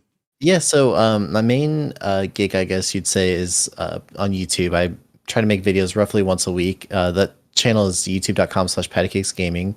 It's mostly PvP focused, but I've actually been kind of slowly working to do more PvE stuff as well. And I think in the next year or so, I'll probably kind of expand my horizons there. But if you're looking for PvP improvement tips to try to get better, builds on what's fun to use and what weapons are good. I do a lot of reviews and stuff like that. So it's a fun place to check out. I also stream on Twitch. So I do that twitch.tv/PattyCakes. And usually it's more PvP content as well, but I do a little bit of variety and just kind of chatting there with people. And then all of my socials are all PattyCakes GG. So you can Twitter, Instagram, TikTok, all that stuff. Nice, man. Always good. Yeah, always good. Loved your insight, man. Really cool. Thank you. Yeah. Nice to have PvP people on. Yes. Yes. It allows Travis to keep his segment going. His long-running segment. If we're up to 3 now, we're up to 3. Manifested it. Yeah, you did. Hey, if this man gets on a podcast, he makes a segment. What he does. At least one. Well, Travis, what are you up to, man? You got anything coming up? Yours is usually I'm working on stuff, but I can't tell you what it is. Cool. I can tell you now. I just did a review for a game called Recompile that is on IGN.com that went live last night. And my next one, which I think I'm getting a code for tonight or tomorrow morning, is for the Maneater DLC, which I'll be reviewing for IGN as well. The Maneater expansion. So excited for that. And other than that, you can watch me here. I'm on Bitcast Sunday mornings at 8 a.m. And you can follow me on Twitter at TieGuyTravis if you want to watch me tweet about Destiny, Star Wars, and Fast and Furious. Basically it. Salute. Yeah, if you have thoughts of either of those two franchises, this is your guy. Yes. No Dog, doubt, no what doubt. do you Yeah, got man. besides your 4 podcasts a week and big time in it at Last Stand Media? The Iron Lords podcast is blowing up. If anybody listens to this, please go subscribe to Iron Lord Podcast YouTube channel. Please. They're not that far away from 10K. Just like push them way over that edge. They definitely I deserve it. But appreciate it, anyway, man. what do you got going on? Yeah, man, the same bit. Like I said, Defining Duke's been cool, been really loving that. So you can catch me there. If you're on Patreon, the episode's up now with me and Manny talking about what's been going on. Very spicy episode, lot of stuff going on. I didn't even know about this game, Boyfriend Dungeon, that clearly there's drama in this game that Maddie put me on. I'm like, whoa, okay. So yeah, I learned some things. People are really mad at like the villain guy. Yeah, like attacking the voice actor. Yeah. It's like literally the equivalent of like they running down on Osiris. And they're like, yo, how dare you betray the Vanguard? It's worse. Oh no, I heard it described once, and it's like, voice actor does such a good job that you hate them. That means they did a very good job. Fantastic job. And it's like I always picture in Harry Potter's like the example. Umbridge. I cannot stand that character, but I'm like, damn it, you played it so well. I hate that crazy bitch. Like, exactly. I was like, that's just talent to do that. But I was like, I hate that character. It means you did a good job. Yeah. But it's like, you guys did it wrong. And also somebody tweeted, was like, if you're mad at a voice actor in a video game, you might want to check yourself because you messed up. Yeah, it's bad. So yeah, you need to check the episode out just for that alone. The Boyfriend Dungeon segment is hilarious. So check that. Got very spicy. But yeah, check that out. We've been doing ultimate kind of game focus. Again, if you're on the Patreon, you can get that. If you don't want to do that, that's fine. We are free 99 on Sundays. It gets released. Well, Last Stand Media, so check that out. Obviously, Iron Lords Podcast, Sunday, 1 p.m. Eastern. Check us out. We've got Tony Polanco from PC Mag. We're going to be talking games, what's going on, and Game Pass, and all that good stuff. And my whole company. Yeah. Oh, okay. PC Mag is owned by the same company as IGN, so I know a lot of people there. Yeah, it's really good, man. He's been doing it for a while. He's got bylines in a lot of places. So, yeah, check that out. And then, of course, the last word on it, new Thursday day that I like with the TWAB live and raw reactions and awesome guests. You know what I mean? Like my man PattyCakes, so it's my man right here. So, salute. And, of course, E's good to have you back, man. And what is going on with you, sir? Yeah, I'm going to try and finish Death's Door before Tuesday. That's my main goal. If you like Metroidvanias or Souls or 2D action at all, please play Grime. That game is excellent. It's not perfect, of course, like anything, but honestly, like for me, my playthrough, I'd give it a 9. Like it was a good challenge. There were a lot of little quality of life things that they got right for like 7 dudes making a game. It was a good 18 hours, I think. So a solid size. Just like really unique little mechanics and tweaks and touches to it. I mean, there's a couple things I would definitely change, but overall, and again, if you need to look up a map, that's probably one thing that helped me, but overall, it's a really unique twist on like a 2D Metroid Souls game. And that was like DCP side quest. They actually did an interview with the developer. Like, wow. It's just one that's definitely worth checking out. Miss 5000 Watts turned me onto it. It's fantastic. Playing through Death's Door right now as well. And then, of course, I'm going to be live Tuesday morning, probably just eating breakfast, having my advanced GG, and just waiting for the pre-show, the show, and then season 15, not sleeping much, going to work at 5 o'clock on Wednesday morning, teaching the classes that I'm going to teach, come home and do it again. So, like, Tuesday is going to be a long one, but exciting. One thing before I wanted to go, PattyCakes, favorite type of pancakes? Oh boy. I'm pretty traditional. I would say chocolate chip if I had to pick one, but I have had some pretty crazy ones before. I've had like Oreo and different, all kinds of wild combinations of things. But I like not know existed. This is a world, there's a fancy breakfast place out in LA I've been to when I was visiting that has like all kinds of different cereal pancakes and Oreos and wild things, but I'm pretty traditional. I go with like a blueberry, chocolate chip, banana, that kind of stuff. So nice. I know pancakes are literally your logo, and I meant to ask that earlier, and I smooth forgot. So there's a place around here called Snooze. It's just like an AM eatery. They're baking. I've been there. Yeah. Oh, they're baking so good. I lived in Denver for like 5 years, so I used to go to Snooze all the time. Nice. I'm in Dallas, so they're apparently around here too. But nice. they had like pancake flights. So if you just like, I want to try 3 different flavors, you get like one of each on this long plate. So I was like, no, there's been some like s'mores ones and Reese's like peanut butter and chocolate sit. There's some crazy pancakes. Yeah. Pancakes are excellent. I had to ask the expert over here since it's literally your entire brand. Yep. But that pretty much wraps up this episode. So for all of you guys in chat on YouTube, thank you guys. If you listen to this later on audio and you make it to the end, thank you guys. Find us on YouTube. Follow all of these amazing gentlemen. Go support them wherever you can. And as we wrap this thing up, I just again want to thank you, Patty, for joining us. Very cool to have you on here. And just couldn't have had a better timing when it was like, hey, we got you booked. And cool. It's like, oh, it's the Sandbox TWAB. Perfect. Nice. So yeah, thank you awesome. for having me. It's awesome. Yeah. Well, you can go enjoy your evening. The rest of you guys, thank you very much. And for episode number 163, August 19th, the one before the showcase, thank you guys very much. And for this episode, it's been The last word. Last word.